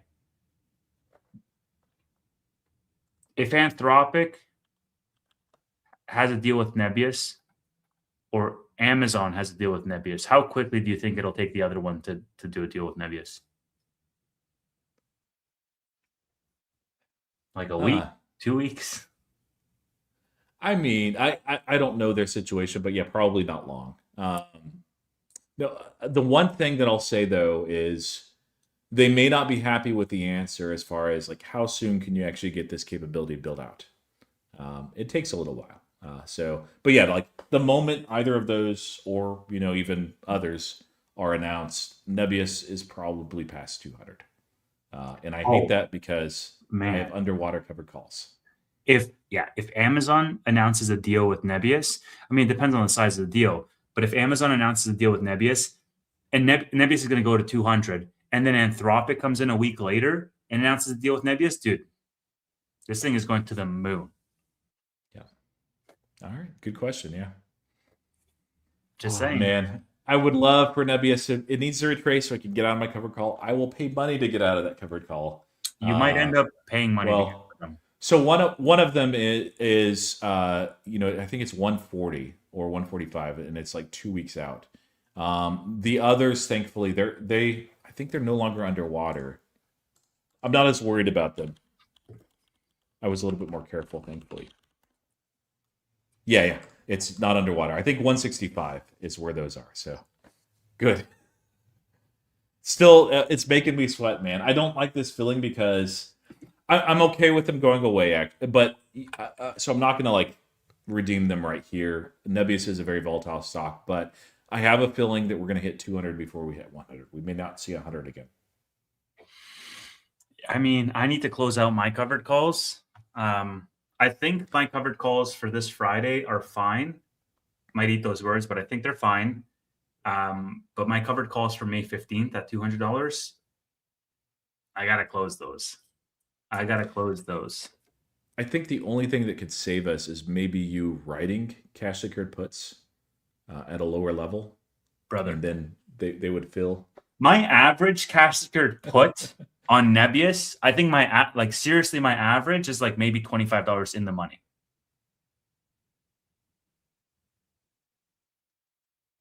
That's Nebius, amazing. When Nebius was at $70, I was writing 110s and 115s. I saw that. Power just flickered, so if I disappear, I don't know what's going on. It's really actually not bad weather, kind of breaking the storm. So, but yeah. Okay, thank you for this comment. All right, let's jump into Q&A. Did I buy that watch? No, I did not. I'll probably end up getting something, but I didn't buy that. That was just an exhibition one. I just did it for the memes. Who's getting tacos today? Roy, do you remember when we got tacos last Tuesday or 2 Tuesdays ago? Yes. Delicious as always. Both in terms of real tacos in Texas, of course, but also in what we're talking about as investors. Ironically, I did not. I made breakfast tacos yesterday. There's leftovers today, and I chose to not eat breakfast. So, but tacos are always good. Mm-hmm. I have $200 January 15th covered calls on Nebius. Yeah, you're screwed. You are absolutely screwed. Well, yeah, what I'd say is if you're okay with that price when you sold it, you're like, hey, Nebius at 200, great. Bro, what would you Don't worry about it. What would you get paid for those right now? Let me just look it up real quick for you guys. Hold on, really quick. I'm guessing $3,000. 30. Let's say $33. $33 is your guess? Yeah. January of 2027. $200. Yeah, $32 is what you get paid. Okay, so I was almost right on the money. All right, bro. Somebody right now, Nebius is at 155, and somebody is guaranteeing you $232 for you to sell. What? It's $80 higher than where we are right now. Yeah, I mean that's the siren's call of covered calls, and that's what I'm facing with. Okay, since you're on this, pull up and if you don't mind sharing it, air test systems and look at the options. Hold on, let me just do the math of what with the amount of shares that I got, how much. I shouldn't have done that math. Okay. What? Oh boy. What? Covered calls. Yeah, we're guaranteed. If you sell covered calls for Nebius to 200, we're guaranteed 200, whatever that strike is. If I sold it on my entire position and I got $30, just the premiums alone, I would buy a very nice watch. But what were you asking? What do you want me to look at? Air test systems, same boy. January, so of next year. For what strike? Just if you don't mind, are you able to show it? I'm on. Sure? Oh, sure, yeah. Okay. Yeah, sure, I can show it. You got to be careful though. Yeah. This is my broker. Yeah. Yeah, this is what the premiums look like. So $100, you get $37. Yeah. Wow. That's per share. So $30 for 135s, dude. Man, it's tempting. And it's a 59 delta. Yeah. I'm not going to do it, but man, it's tempting. And the hard thing is the more it runs, and you can look at the delta and gamma and calculate this, or there's a lot of algorithms that do it too. Those didn't even exist as options, Tevis, until the last 3 weeks or something. I think the highest that I saw was 90, and now we're over that in terms of share price. Like, it's just, I don't know.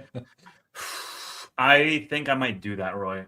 Oh man. Okay, because I have enough of a position left where I can write covered calls on, and I don't know. I think because it's like I don't know if I want to. If my 60 if I don't roll out my 65s and I get them taken away on May 15th, I need to find a home for that money, and I don't know where it goes. Wix. Wix, maybe. I was thinking about that actually. Dude, you read my mind sometimes.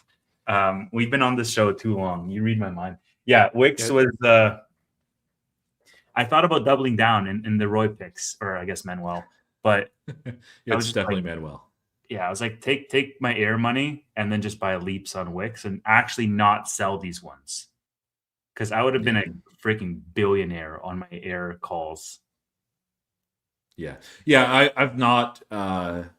I don't have a lot of Wix yet. Like, it's a decent check. It's decent enough to write covered calls on, but I've not. I'm like, nope. I looked at the premiums. I don't even remember what they are, but I'm like, no, I'm not tempted by that. It's going to double. Yeah, There we guys, go, yeah. I had okay, so get this. When air was at $24, I bought $40 calls for September of this year. And I sold those for when air was at $33 and I like doubled my money or whatever. I was really happy. Air is now at $100. It would have been $60 in the money with like 5 months to go, 6 months to. Oh man. And I thought I was smart because air fell after that. I was like, oh man, I'm a genius. Yeah. Anyways. Yeah, I'm just glad that I was smart enough to learn from my past with Palantir, actually, and not just write everything as covered calls. It's like, no, I'm going to use them to either get some premium or sell, and force myself to sell and not get out of them, or yeah, uh, just let it ride. And yeah, otherwise, I like, not even that long ago, a week and a half ago, I was looking at the 95s. It's kind of the same setup where they were paying obscene amounts of money. We were at like $60 a share. I'm like, man, this is only a month out. This is great. Not gonna do it. Yeah. Mm-hmm. All right, let's continue. Roy, why did you invest in VG and not Next? Because he likes. Because I like to make money when I invest in stocks. So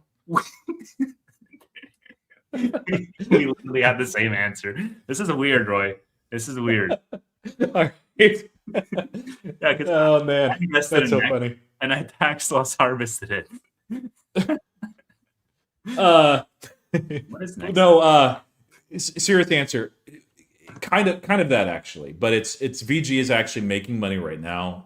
They're delivering quite a bit, and they benefit short term from any widening of the spread, which is wider. Henry Hub, actually, prices here for the United States has fallen. Actually, it's looking quite low, but Venture Global is really two businesses because they're a shipping business as well, vertically integrated. But regardless, they're able to benefit better than any company on the planet for this year on that spread. Now, part of that changes next year as Plaquemines, gets beyond the commercialization phase specifically, and Calcaso, I always say that one wrong, CP1. But for now, that they have a lot of cargoes that are untapped, and I'm like, dude, this is an opportunity. I think we're understating the demand for AI in the future, and ultimately what's needed for energy. And it's not this one's going to be better than that one as far as energy. I'm just like, okay, what is the market discounting?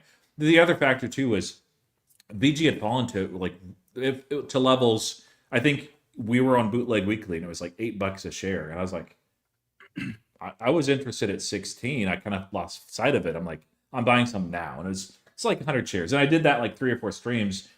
Then I got serious about VG in December and January because I'm like, this is a great company. It feels like everything negative has been priced in and nothing positive. And almost always that's a mistake with the stock. So I was like, I'm going to load up on my VG position before we get deep in January. And just, yeah, But I liked it because they're revenue profitable right now. I really like also their modularity that they do with those trains. Usually it's one massive, and that's what Nex is doing, I believe, as well. Correct me if wrong. But yeah, VG, that modularity has helped them immensely with these CapEx projects. So they handle that very well.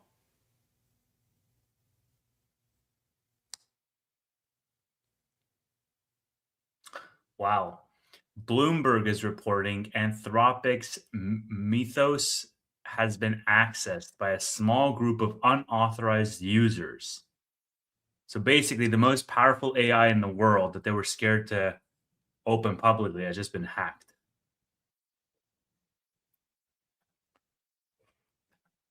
That's not good. I hope it's not Iran. I don't know. I just, anyways, And for some reason, the market thinks that cybersecurity needs are going to go down. yeah, exactly. Yeah, exactly. All right. Let's see. Does air ever go down? It's a legitimate I mean, question. it's in the name. Yeah, It's rising like air does. So light is air. A lot of airspace on that one. Eventually, it will retrace. I thought it would have before this. I've been wrong. So happy to be wrong. Yeah. Roy is not Air Jordan for nothing. And I love how like this screenshot was on April 6th and it was at $51. It's a double Yeah. from here. That price is terrible. I don't want to ever see it again, Tevis. Dude, it's 3 weeks ago. I know. It's just, yeah. What is going on? Does air ever go down, Roy? I guess not. No, not anymore. Like, what? Green only. Well, honestly, like if you look at the weekly, they posted. I don't use a lot of these type of TA formations, but 3 white soldiers, so 3 weekly candles that are like green 30 and actually white soldiers substantially. at this point. Well, it's now 4 if they put it in this week. It looks like that they will, but yeah, it's not the 3 is a very strong indicator of more upside over that next week or whatever time you can look at it on the monthly or daily, but it's better on the weekly, I think. Dude, it's like a full ass platoon of white soldiers at this point. This thing never goes down. Anyway, the IV is just crazy on this option. Yeah, like I don't regret selling the options. The one thing is I regret when I sold the options, because if I sold 95s now, Tevis, it's an obscene amount of money. Obscene versus I got like $350-$400 per contract. So it's insane, man. Some things it's just like printing money. Like, dude, to be up 4x in such a, it's not like the act of being up 4x. It's like it being up 4x in like a couple of months. You're just like, holy crap! Like, you're just gonna give me this money? All right. I wish I invested more, honestly. And I increased my position when it went to $33 when it like pulled back in February, and I'm glad I did, but I should have gone in more. But yeah, sorry, go on. So here's a crazy thought, and this I've got tons of stuff wrong, guys, as well. And you'd look at Air and be like, man, this guy must be up a ridiculous amount. I'm up a decent amount now, but in 2024, I had my first 10x Tevis. It was Palantir. In 2025, I had my second 10x Tevis. It was Robinhood. In 2026, is Air going to be my third? My average is 19.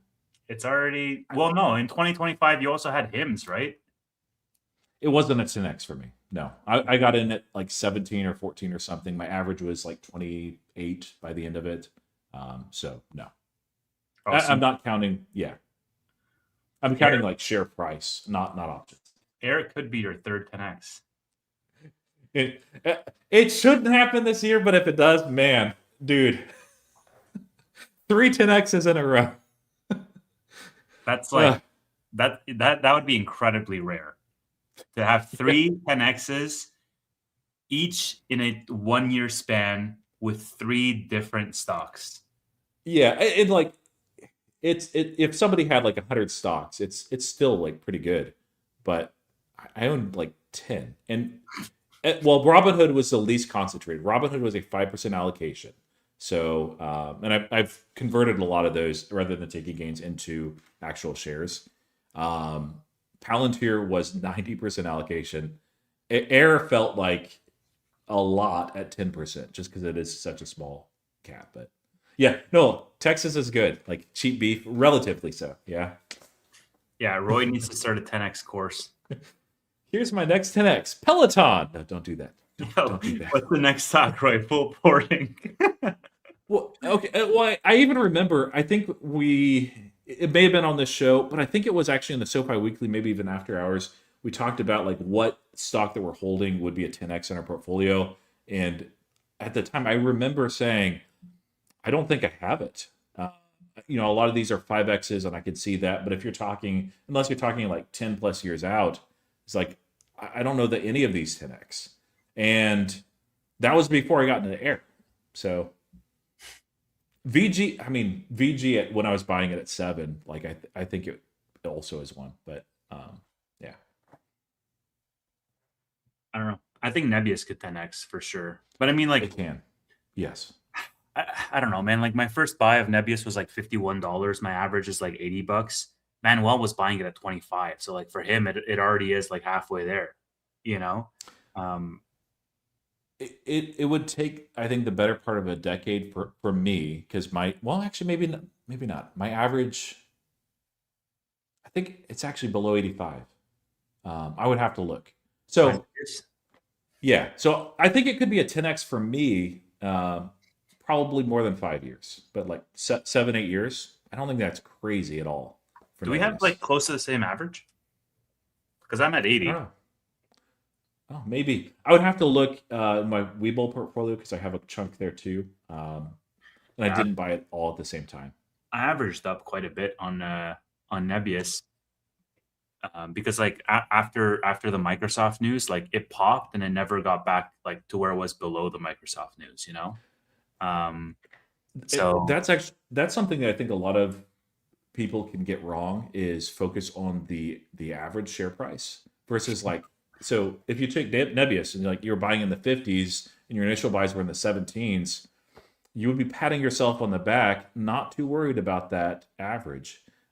It's in a bull market, like if it's a great company and you see a lot of upside and your position's not where you want it, there's nothing wrong with averaging up at all.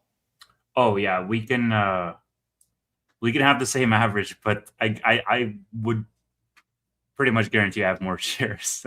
Oh, you do. I mean, your portfolio is bigger than mine. You're a billionaire, so well, it's not going to be bigger than yours if you keep this shit up. It's just 10x every year.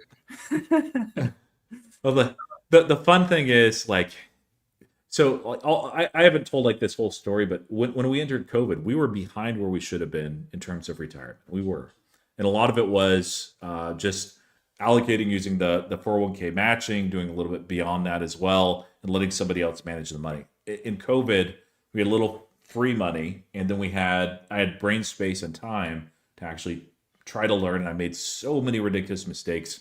AMC I just got lucky with. Like that was a 4x for me. But it's ridiculous how such a small amount of money does so well. And that's the beautiful thing about the stock market is I've gotten a ton of things wrong, a ton.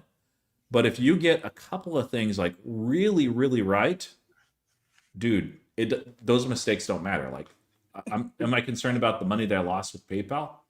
No, that's ancient history.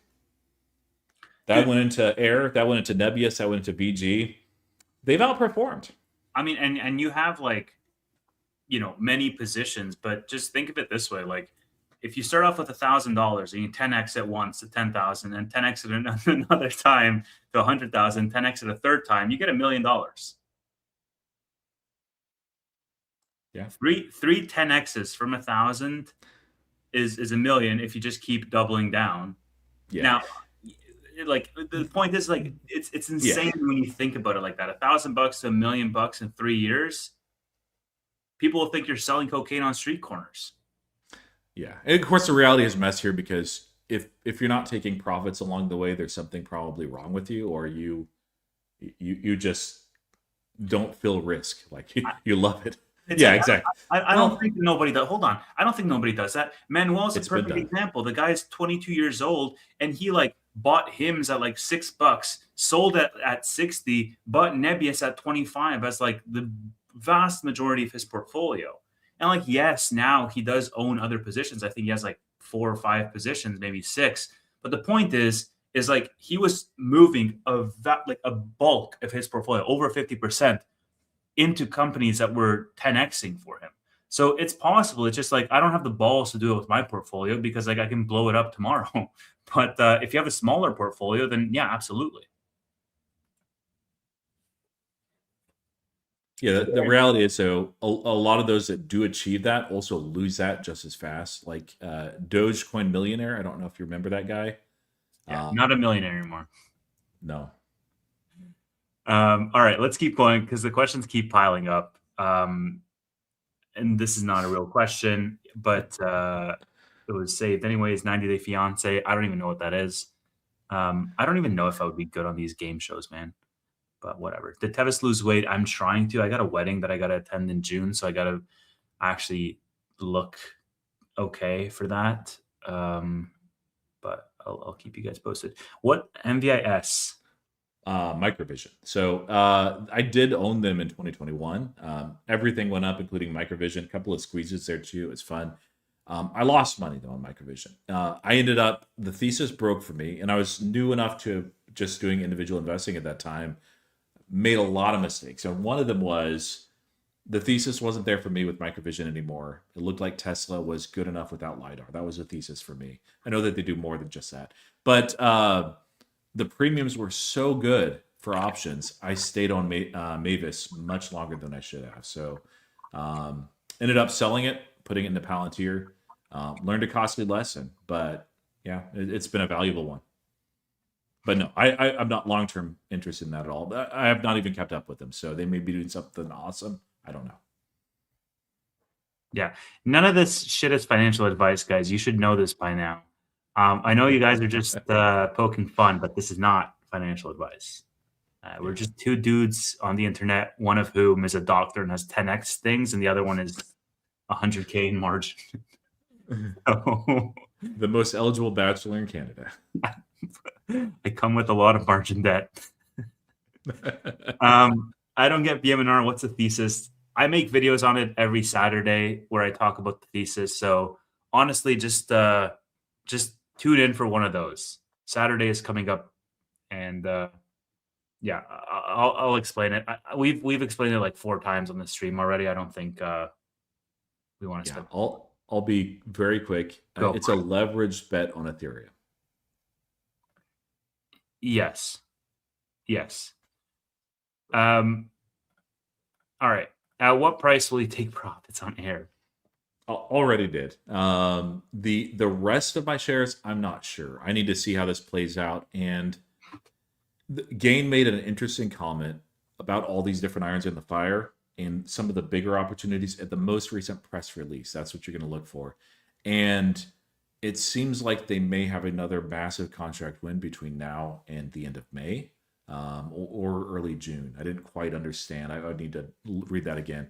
So it's coming fairly soon. I'm like, I think I'm just not going to sell any covered calls, not going to say, hey, I'm going to take profits at this point until I really see that or the next earnings call. How did you find AIR initially? It was on X. The Transcript was who posted it. They didn't say much about. They just repost interesting things from earnings transcripts, and oftentimes they're things that I'll miss otherwise. And there are companies that I've never heard of, like AIR. I was at the time kind of researching and trying to find, and I crossed off. Like, my process is sometimes I can move very quickly on from a company. Oftentimes I'll spend a little time thinking about it, but I had probably gone through dozens and dozens at this point. And AIR, when I saw it, and what I saw and stood out for me was they mentioned this mix shift in revenue from where they were previously with silicon carbide, which didn't really understand that much, to an AI processor type of market with automated testing systems. And I don't remember the exact tweet, but it was like, that's interesting. And then I looked them up. I'm like, okay, they're a microcap. They're very profitable. Okay, what is it that they do? Okay, like they're moving testing further upstream. Okay, I get that.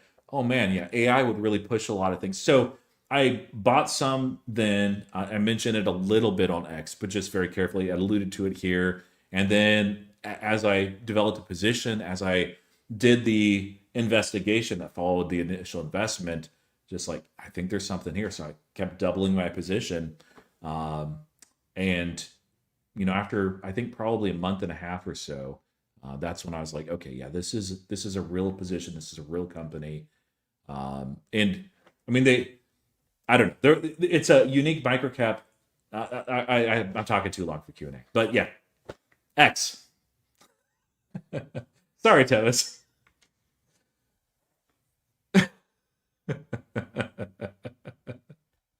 I'm sure the comments are saying, "Man, does this guy ever shut up?" No. So Matt Money just called me, and I'm literally and like I use my phone as my camera, so like it just froze up my entire system. And then he sent me a voice note, and he says you should play it. Should we play it? Well, it might be Matt singing, which might be a song that's copywritten. Have you heard him? You've heard him sing. He's a beautiful voice. He does. Like you. Sorry, Matt. You do not look like a guy that would have a beautiful singing voice, but man, you do. You sing like a canary. So I say we risk it, even if it's a song and we're demonetized. It's probably worth it. I don't even know if we if I can even like. Can you hear this? Hold on. Can you hear it? You can't. No. I thought I heard something for 1 second. Maybe I have to share my screen. But hold on, let me see if I can. I don't know if I can play this, man. Maybe I can. Okay, hold on. I'll figure out how to play this message eventually. I gotta figure out. I think I just share my screen, and then I can play it. But I gotta turn this off.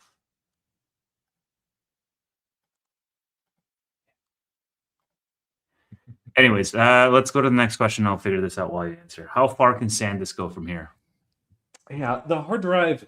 I've seen some interesting like contra narrative articles on that space, and so I don't really understand enough of it, frankly. I think that there's a lot more upside, even if some of those that are bearish are right. But there is, at this point, I would say, quite a bit of speculation too. Yeah. Have you thought about publishing these streams as podcasts? Dude, we get like 3 views on these as is. I don't know that they would do much better as podcasts. Yeah, we'd have to see. Yeah, and you guys are great, and so no complaints. But we'd have to see probably a lot more people wanting that. Yeah.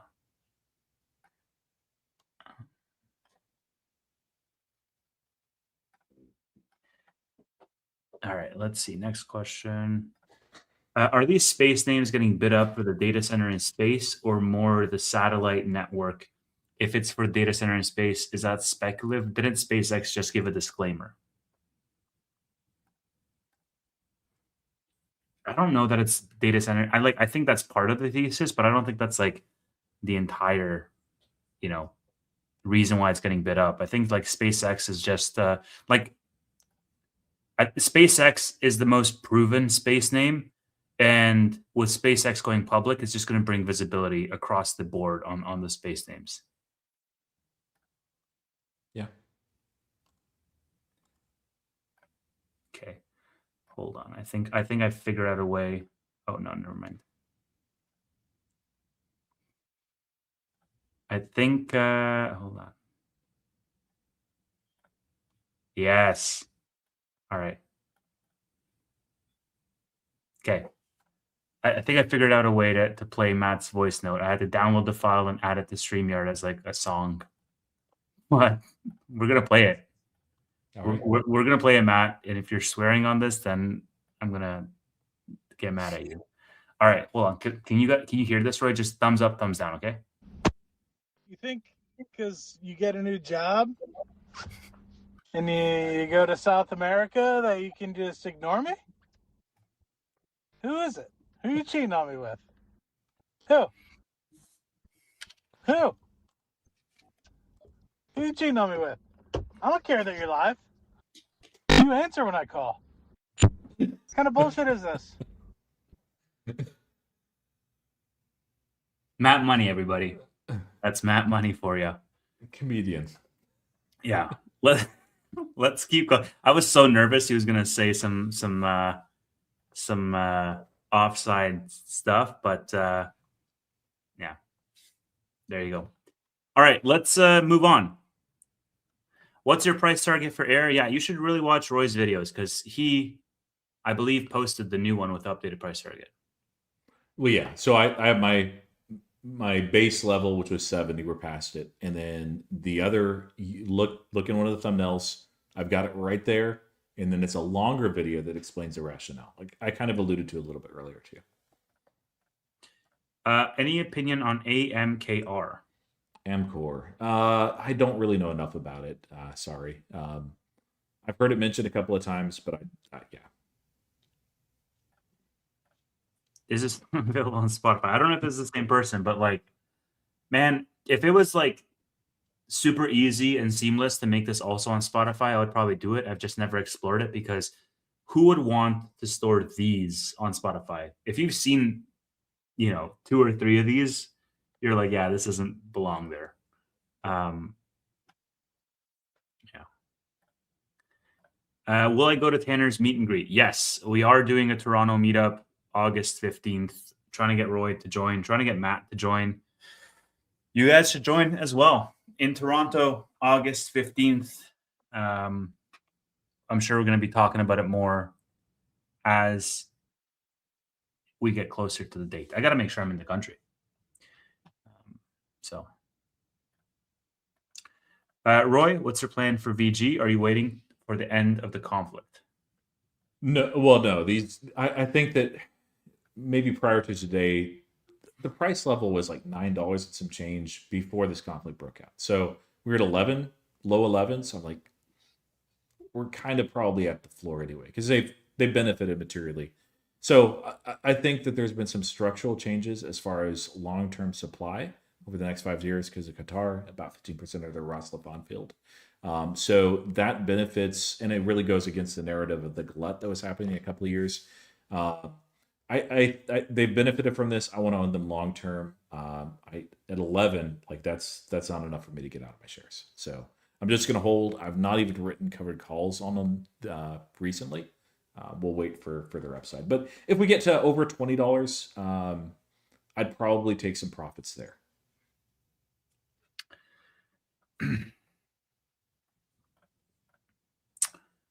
Keep rolling my covered calls on air. Is there a point where I should just close? This is I would also like to know the answer to this question because I'm in the same boat. So the way I look at it, and I'm in this position with Nebius now with just 100 of my shares, thankfully. So, but it's not, Nebius is not a huge position anyway. So, is if the money that I would make from the higher upside as far as a target over whatever time span is a gain that I would like to have on that amount of money. So I think my Nebius, the covered calls that are in the money right now are $140 for 2 weeks out. I rolled it previously and I was like, oh man, this is, I don't know, maybe $10 a share higher than it was previously. Maybe it was 15, I'm not sure. I think that I got a small credit or maybe it's a small debit. And I'm like, okay, is that amount of gain from the share price going up, another 10 or 15 bucks, that $1,000, that 1,500, something that I'd be happy making over that amount of time span? The answer was overwhelmingly yes. Now, the deeper in the money that the cover call gets, the less that there's actually any kind of premium outside of the intrinsic value of the actual position. You don't have theta. It's not an issue. Rho never really is. So anyway, at that point, when you look at it and you'd have to go so far out and so close to where we are right now, and you look at that amount that you'd be making on that amount of capital, and you're like, man, I would not be happy with that return. Or there's a really good home for that amount of money, whether it's you're using it personally for something, or you're like, hey, there's a screaming buy on Peloton. Don't buy Peloton. But if there's a screaming buy on Peloton, you're convinced of that. it makes sense to go ahead and either sell it even early and get out of that, or just wait for it to expire on its own, make a little bit more that way. So hope that makes sense, but that's just how I personally look at it. Yeah. Thank you both for all that you do, Nebius and Air to the Moon. Question: will SoFi announce the number of paying SoFi Plus subscribers on earning or too soon? Jason, thank you for your donation. I think they will announce it, just not this quarter. It's too soon for that. It's probably the direction that they want to go. It's just that once you do start announcing something, it sets a precedent. And I don't think they want to invite that level of scrutiny at that granular level so early on. Yeah. Yeah. That sort of information you usually don't just give away unless there's a reason to do that. Exactly. Where did you get your BM&R hat? I've been asked this like 20 times. Market Misfits was the name of the company. They were on X. They're no longer on X. I don't know the whole story there. They just asked if they could send me one. And I'm like, sure, I would love to have one. So, yeah. Does Dr. Roy and Mr. Tevez ever do poor man's covered calls? I do not, because I don't think I can. Yeah. You need level 3s. But yeah, I've done them in the past. I've not done them in a while. Most recently, I think was early last year with Robinhood. I had some very deep in the money leaps, and I figured good way to exercise profits if I need to take some profits on the way up, or make a lot of money off the premiums. Any thoughts on AVAV? I don't know what that is. Never heard of it. Yeah. Sorry. Time to look it up. Did you look up the trade desk, by the way? We said we were going to do that last week. I didn't. I did, yeah. It's interesting. I would probably want to go through the last couple of calls just to see what's going on there. It's clear that at least by profitability measures that there's an inflection point coming. I don't know. Yeah, it's interesting. It's one of those. I also have, this is basically an ideas book now, so some with like future videos and content, but sometimes just like stocks, and that's in the ideas book. Yeah, add AVAV in there. Why did you buy deep in the money cash secured puts on Nebius? Can you explain the logic to us rookies? I thought it was going up. I can maximize my premium, and it's very risky, but that's basically the thesis, because you get the distance essentially from the current price to the strike price baked into the premium. And so if it's at $70 and I'm writing a cash secured put at 100, and there's like, let's say $10 of extrinsic value, there's $30 of intrinsic value. I mean, sure, but that's the way to think about it. So the premium would be like $40. And then eventually that $10 would of time value would whittle down as you get closer to the date. And then at the date, it's just what $100 where it's at minus, let's say it's gone up to 85. Then all of a sudden it's $15 of intrinsic value, and you just made $15. So that's a thesis, at least. Now, if it goes down even further, then you don't have a lot of mobility there, because you're kind of screwed, and it's very expensive to buy those back. But when I wrote the 110s and 115s in the 90s, like those three tranches, Nebius was at $70, and actually I think the bottom was like 69, 68 or something like that. So I was just like, this price is ridiculous. Like everything was, Amazon was under 200, Meta was in the 500s. Everything was like the world is ending kind of thing. And I was just like, okay, this is stupid. Like I gave it 3 months to catch up, to bounce back, $30 or whatever. And it basically doubled in those 3 months. So part of it was luck, a big part, sure. But the other part was like, this thing is super volatile. And as a result, the time value is more lucrative due to the IV. So you get sort of more outs if you're thinking about it in like poker terms. Still in HIMS? No, neither Roy nor I are still in HIMS. Is Roy already a billionaire now due to air? It's helping, but no. Roy, how many millions? You don't have to answer. Are you letting it ride with a trailing stop? I don't know. No. Yeah, I think he's maybe referring to air. No, I've taken profits deliberately with the covered calls. Some I'm holding in cash, and some I've rotated into names like Wix. Figure too.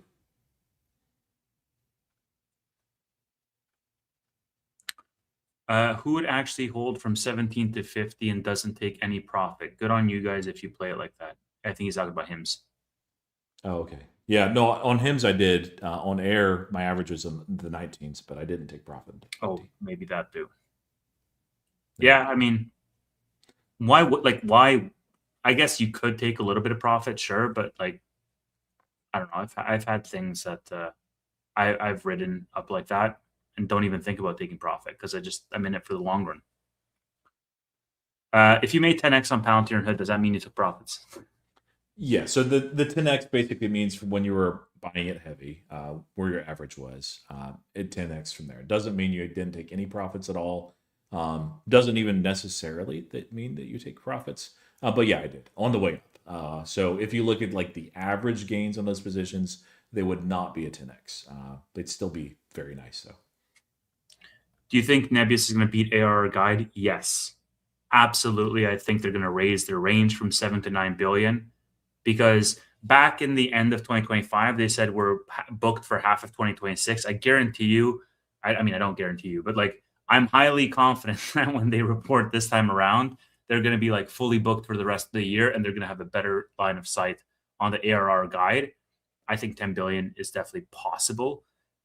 We'll see. Probably like 8 to 10 is where they'll raise it. Can BMNR go as low as 12? If Ethereum goes to 1200, then BMNR can go to 12. Yes. But I don't think it's going to happen. It can. Yeah. So if I get into the S&P, it didn't, but it's now eligible again to get into the S&P. So the correct answer is yes. Yes. Y'all got beef with Steve? Absolutely not. I love Steve. I'm going to have lunch with Steve on Friday, actually, because I'm going to be in his neck of the woods. Yeah. The issue is time. Like both Tevis and I work jobs that are a lot of hours. This is not our full-time thing, so it's a lot harder to schedule things. Like I was recently scheduling an interview with the CEO that'll hopefully be next month. But even then, like I want to be as open as I can as far as my schedule. But there's some things I cannot just say, "Hey, I can take the interview here." Yeah. Thoughts on Lucid? No real thoughts. Buy Peloton? Don't do that. Any comments about Palantir and the FAA Smart AI? This is all you. So I need to do a little bit more digging into that, but man, they have had such incredible good news in these first 4 quarters. I think that you're referring to the actual contract that was won, but there was also one that they were one of 3 companies, and I would need to look up the others that are being allowed to bid on something for the FAA as well. It seems like what they're wanting is a little bit like what Skywise is, which of course Airbus and Palantir partnered on. I think it's Palantir's contract to lose. I really do. So here it is. And the other one I have bookmarked. I didn't actually repost it because I need to do a little more research on. But yeah, FAA administration has brought Palantir and other companies in to manage and compete for a new AI tool. That's very exciting as well. I'm guessing that's what you mean here. So yes, they're going to win that. I would say like 90-something% possibility. I looked at the others too. They're credible, but yeah, Skywise, and it's Palantir. Yeah. Roy, did you see this news around Adobe approving a $25 billion stock buyback until 2030? Guess how much the stock is up after hours? Just guess. Don't look. Just no, don't look. 4%? You think 4% for their market cap is $99 billion. They're doing $25 billion in stock buyback. Okay. 5? It's actually 1.5%, 1.8%, I think is the actual number. Yeah. I did see, like, when you shared that with me, like the stock price was the thing. So I'm like, yeah, it's SaaS. And are they?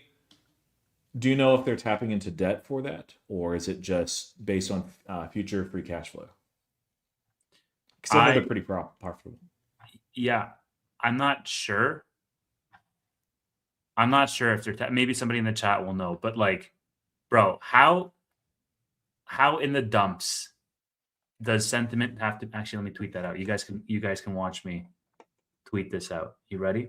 All right, get ready.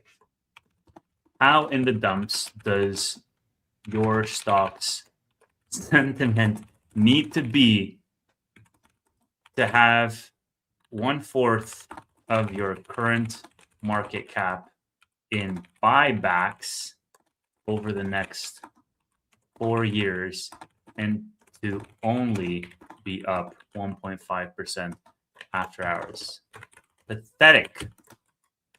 Adobe. There you go. Yeah. But still, Also, Wix. Wix is the same thing, and it's in the same space. It's a tough space, and I don't know when the SaaS narrative will turn around. Maybe it already has. I mean, it's inflected up from the bottoming point, but lots of buybacks of very profitable businesses. But there is some true disruption that's happening, and I was talking about this with somebody the other day. But like this summer or later this year, maybe in the fall, we might see a lot of SaaS CEOs lose their jobs or leave for other opportunities. A lot of it because shareholders get frustrated. That's not good then. Like, are you sure though? Because that doesn't make sense. No, I can believe that. I'll just. Roy's asking like future cash flows because it's over 4 years. Exactly. They're not going to fall by it today. Oh, bummer. There's a really cool. Don't forget to PayPal in the post. Jesus Christ, man! Just going for the jugular. Oh man. Yeah. So cash and cash equivalents are about $7 billion for Adobe, and then, well, here I can throw this up. Fiscal AI, a sponsor for me. But no, regardless, over the last 12 months, you can see, well, this is where they currently sit, about $7 billion in terms of total cash and cash equivalents. And then liabilities, short-term debt, not too bad. Is there any long-term debt? Yeah, there is. Don't know what all the liabilities are, but a lot of those are not really debt in the same way. So yeah, they're basically, they have a little bit of cash, but not much. And then let's look at cash flow specifically. Can look, free cash flow right there. Yeah, they make 10 billion, and that's accelerating. So they may level off at some point, but how many years was this $50 billion buyback for? 25 billion over 4 years. For 4 years, they could do it. Yeah. Them taking on debt to do that wouldn't be shocking. Like if they see an opportunity, a lot of companies do that, and oftentimes is a mistake, even though it can seem bullish. I think Wix is maybe an exception there, but yeah.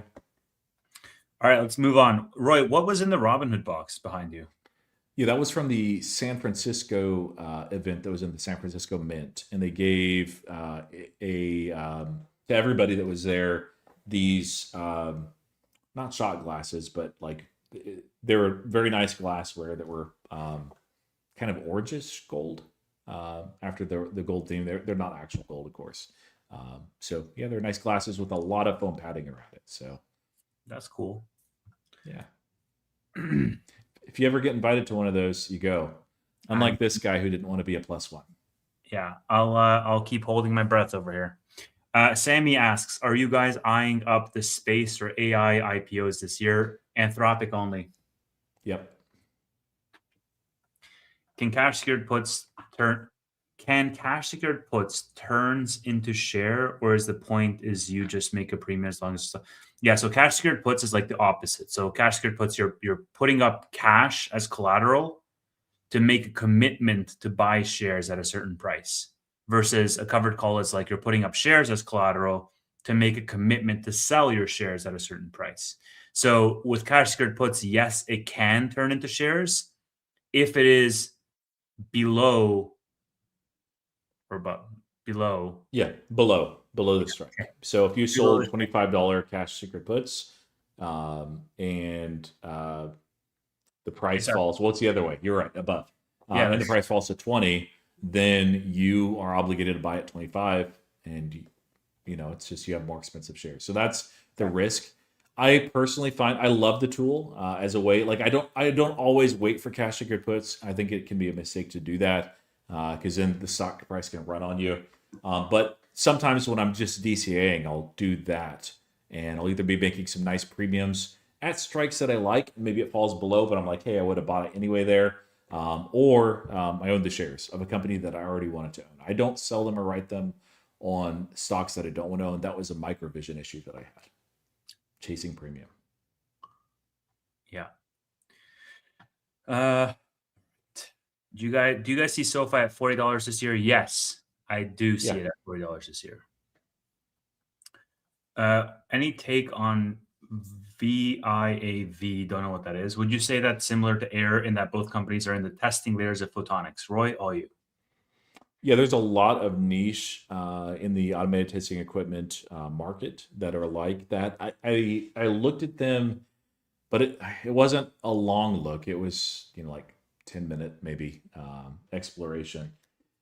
They're not doing the wafer level burn-in test. Are these guys the guys that are using lasers? Whatever they're doing, it's a little bit different than anybody else. I didn't fully understand it, but I'm like, hey, I like the wafer level approach that these guys are doing.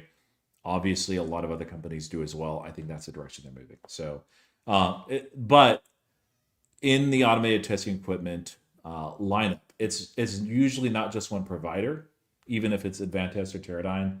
And it's not certainly just one unit. You're doing multiple tests. So you might do, touchdown for the burn-in for all the way upstream with wafer level, and you still have maybe package level burn-in. You have several systems level tests as well.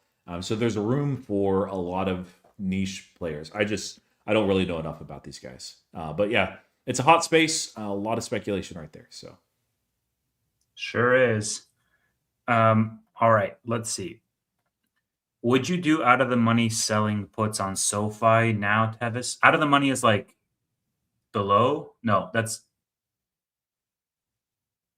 what's out of the money for puts? Yeah, it's okay, got it. Similarly to what you did on Nebius.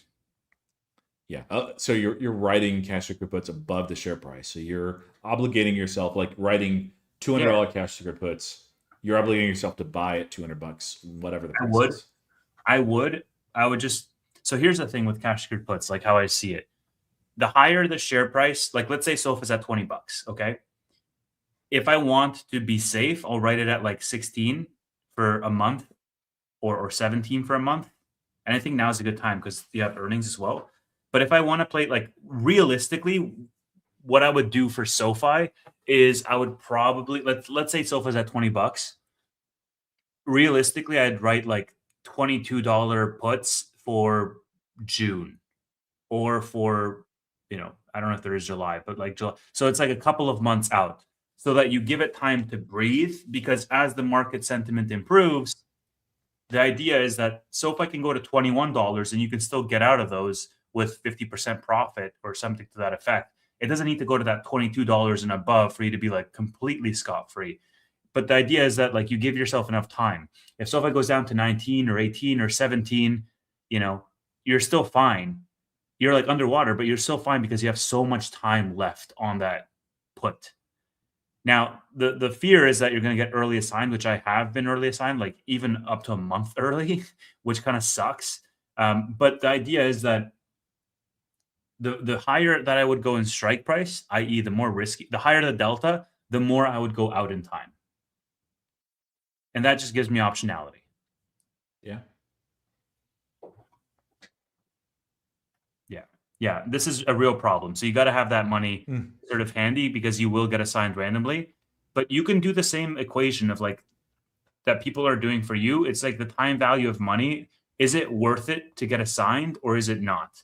And like at some points, the extrinsic value will be like pennies, and the intrinsic value, because it's gone against you, is going to be so high that the counterparty is just going to assign you because you're deeper in the money, and it's just the time value of money doesn't make sense for it anymore.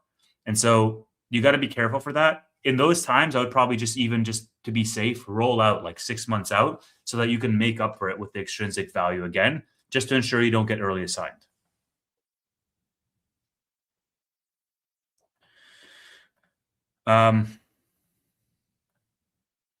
Stuck in air. Same idea. Yeah, same idea as what you were saying. Time value of money. If it's worth it to you, then do it, and if not, don't. Yeah, lots of options questions. I'm like, we keep getting asked to do like options streams. I feel like a lot of people are interested in this stuff. So, yeah, we'll see.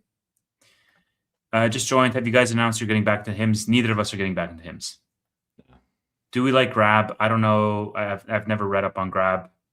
Right? No, I've never been bullish on Grab. I hope shareholders are right. Love for Amit to get another one, and he will. You know, I don't think Grab is it. I think it's a good opportunity, not a great one. So I don't care about the price.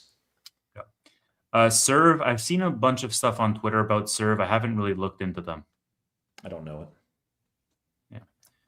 Yeah. Thoughts on FCC approval for ASTS? How huge is this news? I don't follow ASTS. We just talked about them because of the drop, but. Give me a minute and a half. I will be right back. I apologize. Okay. Let's see. Perfect. Would you be buying Nebius at today's prices or waiting for a pullback? So this really, Matthew, depends on your own goals and what you want to achieve and how long you plan on holding and how bullish you are. So I'm not making a decision for you. None of this is financial advice. Here's what I would do for me. If I didn't already own a position in Nebius, with the current level of bullishness that I am on Nebius, and it's a lot, like Nebius is my number one position, right? So keep that in mind.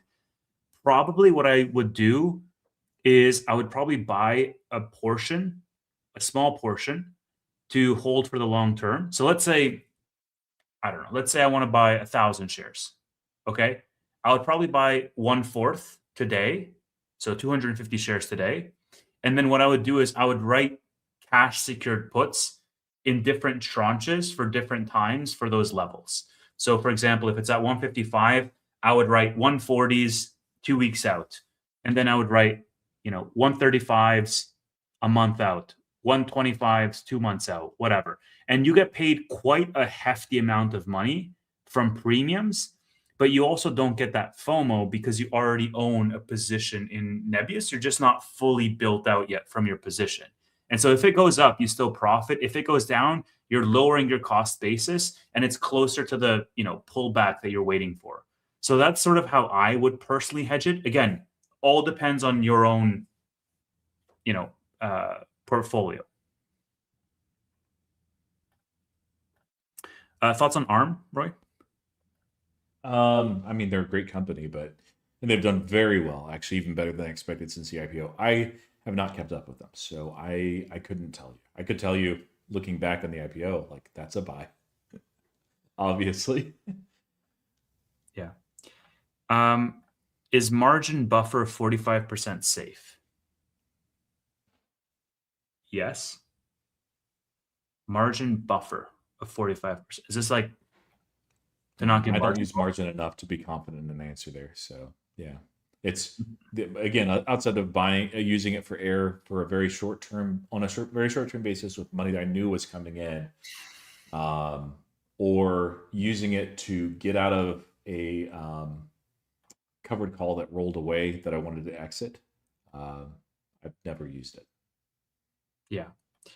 It sounds safe to me, but I'm not fully sure what you're asking. You work full time? Yes.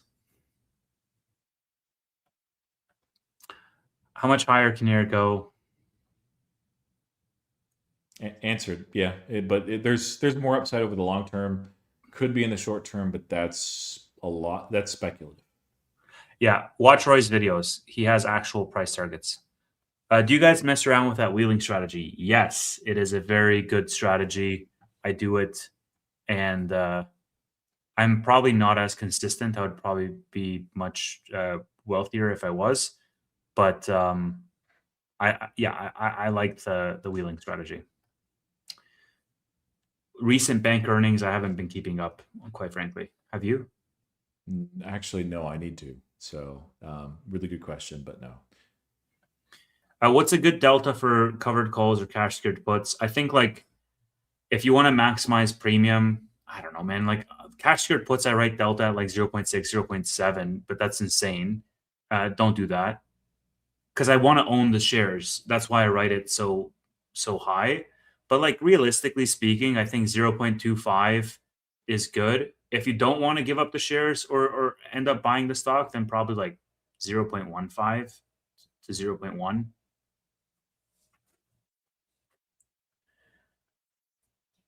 Price target figure? Good question. So yeah, there's upside for sure.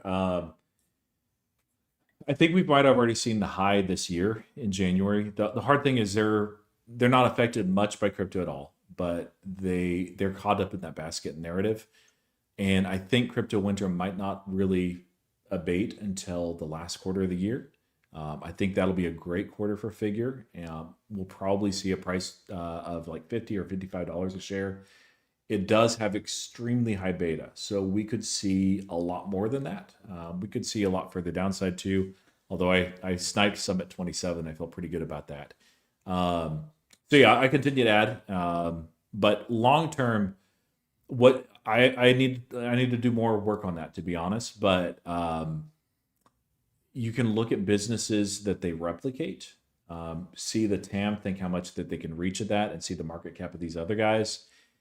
They have a tiny market cap, tiny. So there is a lot of long-term upside. I What just are they? think What's their we'll market? figure. Yeah, Let's see. They moved around a little bit since it's the 8 billion, IPO. 7.5 billion, Yeah, dude. That's not tiny. yeah. Well, it's small relative to a lot of the financial services that they're competing with. So I think that they're tiny in terms of where they're going, very clearly. Mhm. Okay, let's see. Can you please tell us the story of how you were early assigned? What happened there? What was I early assigned on? Oh yeah, I remember what I was early assigned on. I got early assigned on BMNR because I had like $40 cash secured puts and BMNR was like at $20. But I could like I was wanting to roll those out, but I couldn't roll them out, and I got early assigned on them. I collected like $18 in premium, so it wasn't like the worst thing in the world. So like my break, I was like $3 or $3.50 off my break even, something like that. But the idea was like I thought BMNR would start rallying much sooner, and so what ended up happening is like I just had a higher cost. Actually, I don't even think I had a higher cost basis because in that account I had like a $43 or $44 cost basis, and I wrote $40 cash secured puts, collected $18, got assigned at like 20. But the problem is I got assigned like 1 month earlier or like 5 weeks earlier, something ridiculous, and that initially put me a little bit into margin because I was just like, oh man, I didn't expect to get assigned with so much time left on the clock, because BMNR is generally liquid. So you got to be careful for that. But I have gotten early assigned like a 1 week before expiry, 2 weeks before expiry. This was just the one example where it was like a big portion and it was like 5 weeks before expiry, which kind of sucked. But again, I was like $20 in the money. So like it's totally fair to get early assigned on that.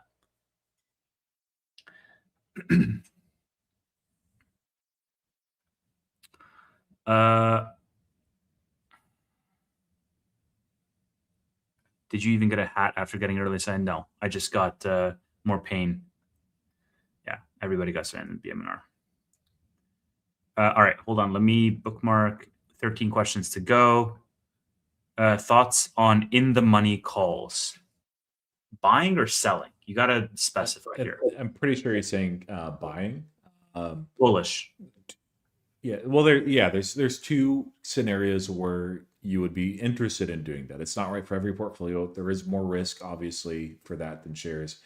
But usually you're looking at something like a 95 delta. So it approximates 95% of 100 shares, and you usually get it at like maybe 65 cents to the dollar. So it is a form of leverage in that way, because you could take the same amount of money that would buy this many shares and actually have a lot more proxy shares through that. You could just be happy with that, long-term leaps, and make some money in that way. Or you can write poor man's covered calls against that for even further upside at strikes, of course, that you're comfortable with ultimately selling. So that's if you're comfortable with that, and be sure to look at the risk, because again, people might have done that in some of these SaaS stocks that just collapsed. You would lose everything then. So, but if you're comfortable with that, like, yeah, it's I think one of the safer forms, if you're using it this way, of margin in the market. Yeah. And my policy generally is like, if I'm buying calls, I'll go out in time. And if I'm selling them, I'll go, not that out in time. So like 2 weeks to 2 months when I'm selling, and like 2 years when I'm buying. Yeah, exactly. Yeah. You want to make sure that data is on the side of the long call. And I meant leverage. One of the safer forms of leverage, not margin. This tab is so much about options. I mean, I don't know. You be the judge of that. Based on how I'm answering these. How about Palantir or Nebius that don't justify their valuation? Excuse me, sir? Nebius doesn't justify valuation? Get the hell out of this stream. All right? SpaceX is not the only one who has a crazy evaluation. First of all, I feel like I'm going to get triggered. What the? Roy? Hold me back, Roy. I don't know, man. Nebius is overvalued. It's $40 billion with like, I don't even know how to like put Nebius and SpaceX in the same box of overvalued. Dude, one is $2 trillion.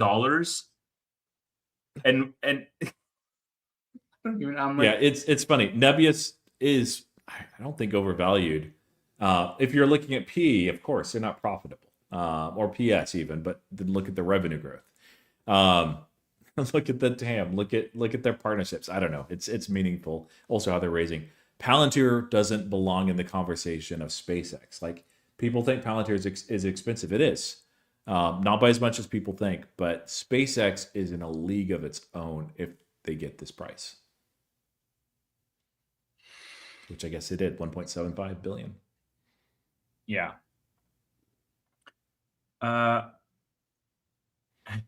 Ruby says, this is my favorite show because it's aftermarket, no stress. There's no new information or data. Two handsome bros wearing calming colors as t-shirts. Never mind, Travis is crashing out right now. Yeah, I did get rage bait on that one. Holy, man. I'm still like, my blood's still boiling at that one. Anyways, do you guys look for profit taking, or do you hope to get assigned? I guess it depends on the stock. It does depend on the stock. On puts, yeah, usually to get it signed, and on calls, usually just to take a little bit of extra profit. So one change that I've made, and I made this change with the market falling towards the end of last year, like December or beginning of this year, January, I really narrowed my range of stocks that I am writing on, but I became much more aggressive in the like delta that I'm writing on them. So for example, before I would be writing on, I don't know, Amazon, Tesla, VG, Air Test Systems, and now it's just like I only write on like two names, SoFi Nebius, maybe the odd BMNR, maybe. But as a result, I'm super aggressive on maximizing premium for those, because I know I'm in those in the long term and I'm bullish on those, and you won't shake my conviction on those. And so as a result of that, it makes me sleep so easy at night, even if I'm $30 in the money, because I'm like, look, at some point in time, I will get that money back because this thing will appreciate over time. So it's like, thank you for the free premium, even if I do get assigned. Yeah. Okay. I have an early flight tomorrow, so I'm not going to bookmark any other questions. Hive, I have not looked into them yet, but maybe I will. You guys forget that we both work full-time jobs. Are we at war or not? What's the latest on this? Go to the beginning of this video. The first thing we talk about is macro at about 6 minutes into the video, and you will get your answer. Thoughts on Broadcom? Bullish on Broadcom. I like it. Yeah. Do you like Fastly? Nah. I haven't looked at them since 2021. Yeah, I know very little about them. Sorry. What would you do with $110 covered calls expiring May 1st on Nebius? Cry is what I would probably do on that. Now, you can just roll them out, man. The time value on Nebius is really rich. So you could probably just roll them to 115 for June and probably still get paid money. So just look at the strike prices that you can roll them out to if you want to hold them. But so that's number one. And then I would probably let's say I roll it out to 115 by June. I would also write cash secured puts at 115 by June and collect a little bit of premium because only one of them can get hit at any given time. That's just me though, not financial advice. Please don't sue me. April 29th, will you be taking the day off just to watch the stock market? No, it's actually going to be a very busy work day. So we'll see. How old are you guys when you hit your first million in the market? I don't think either of us want to answer that. Yeah. Do you run cash secured puts or covered calls on every position you have? How do you keep track? I have a spreadsheet where I keep track, and I don't run them on all of my positions. No. Yeah, likewise. I have certain positions that I will pretty much sell them against every week, but outside of that, it just depends on where the stock is. Why would I roll them to 115? It's already at 160 because you don't want to pay a huge debit. You don't want to pay to roll them. You want to get paid to roll them. And so $5 of intrinsic value that you have in the bag, you're basically replacing for extrinsic value, which expires over time. So you're slowly going to roll it to 115 and then a month later to 120 and then a month later to 130. And eventually you're going to have, you're going to get paid every single time you roll them. If you roll them to 160 right now, you're going to end up paying the difference. And that's going to be a very painful thing for you to do.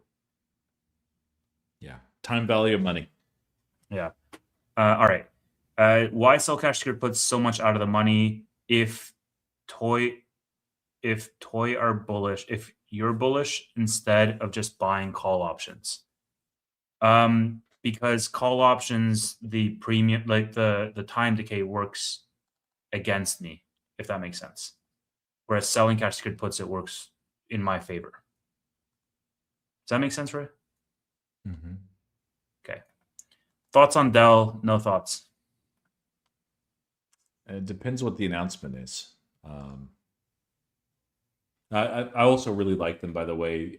The Dells, they're ridiculously wealthy, but they donated a large amount of money to the Invest America accounts. Which is just, it's awesome. And I like the computers too. But yeah, I don't know. I'd have to look at a deeper level. They're positioned well, obviously. That's why the market's giving them premium. But I'm interested to see what that announcement is. Holy, I didn't know Tesla earnings was tomorrow. Wait a minute.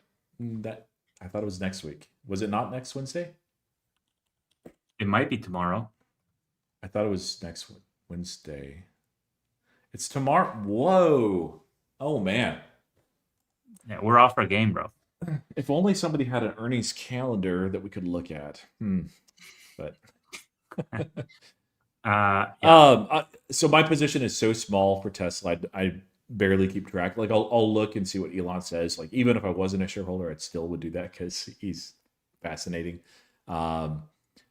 They're still there, and this will be the case really until Q4, trading against a pretty significant headwind because they don't have the EV tax credit. There was more demand, and we saw some of that translate into monthly sales as far as acceleration. But I don't know. It's where it's currently trading, as far as the stock price. I keep hoping and thinking it would go down further. I'd love to own a lot more, but I wouldn't expect anything. I'll never have 100 sleep score. We're almost done, Jesse. We're trying to wrap this up. But this is like, we have to answer all your questions. Will I see you next Friday? Okay, so this Friday, Roy, sorry to break it to you live. We probably won't be able to do Fiesta Friday because I'll still be in New York. I can do it on Saturday, though. Please don't cry. I can do it on Saturday if we want to do Fiesta Sabado. I'm down for that. Yeah, I'll let you know. I'll take a look. Okay. It depends on the news too. There's probably going to be a lot of stuff, but if it's like, it's kind of a slow week, maybe not. Like everyone, I'm not bookmarking anymore. I'm sorry. Yeah, please take 10 seconds to like the video. We've been live for 2.5 hours, and we're gonna get paid like $13 on this video. So that's how we get the big bucks. Yeah, exactly. I don't know. I know there's people that do very well on this platform, but like, bro, I think it's just easier to put money in the market. Siesta Saturday. Ooh, well, that's sounds it. kind of like a snoozer, but no, I love it. Yeah, that's me. That is awesome.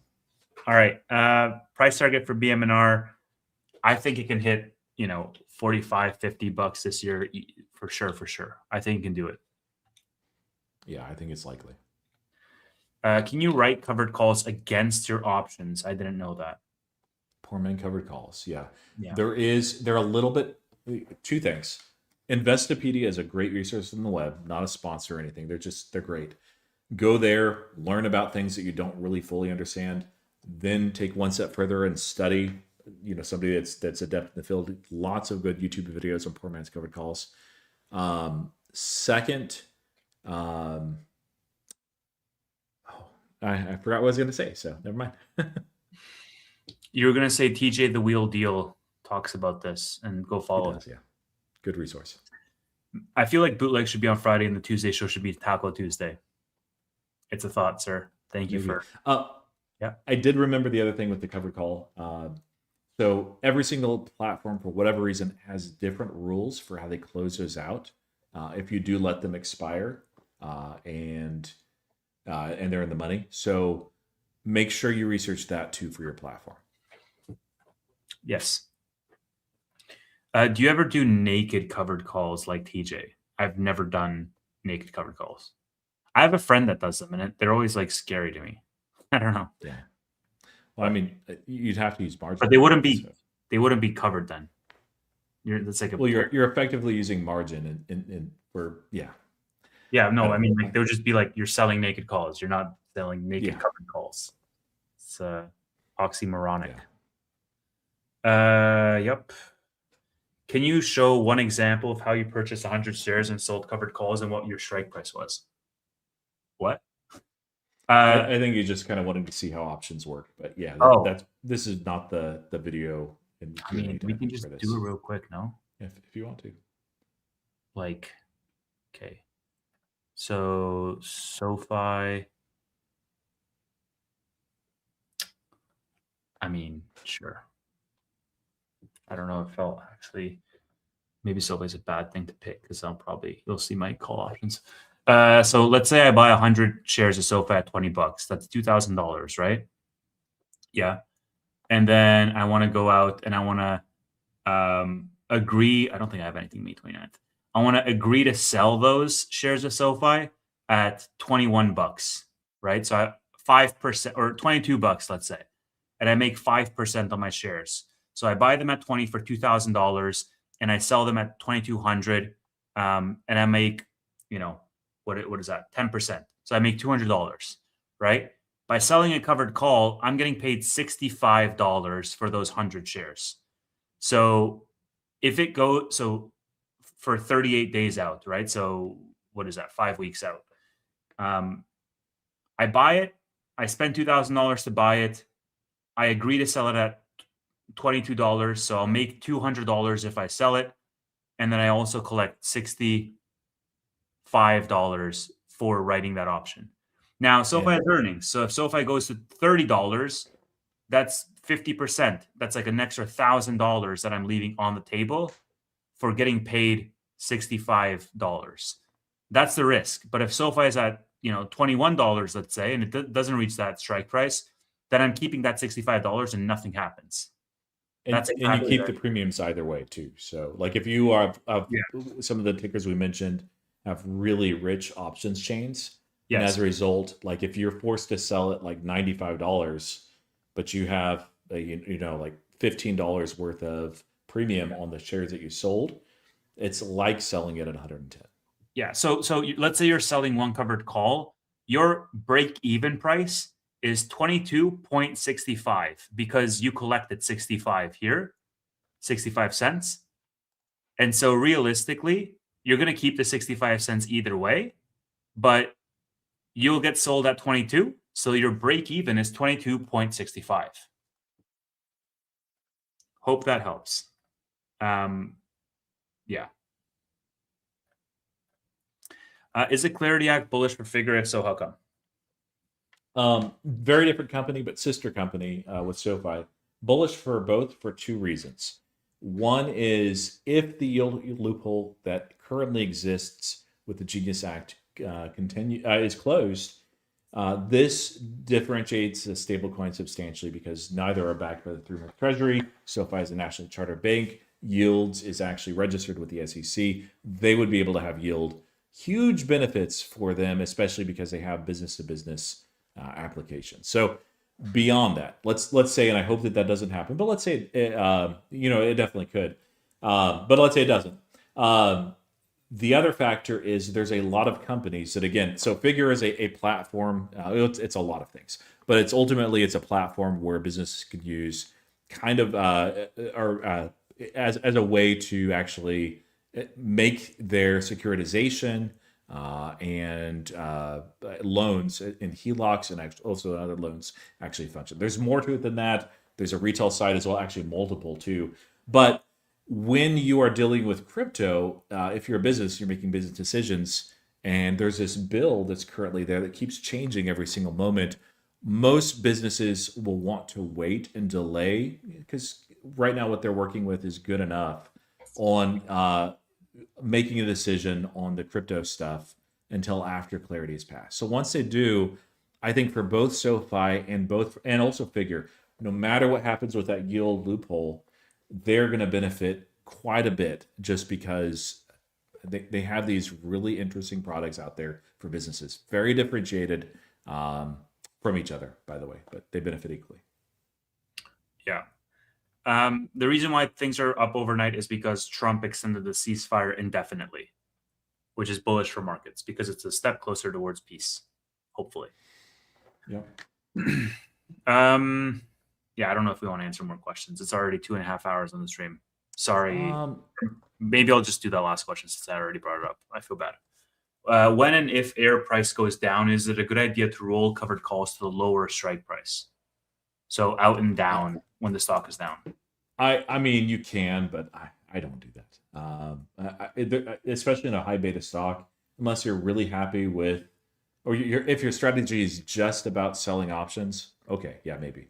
But I don't see any other reason why you'd actually want to do that. I just horizontally roll them. I wouldn't lower the strike price. I would just roll them out in time.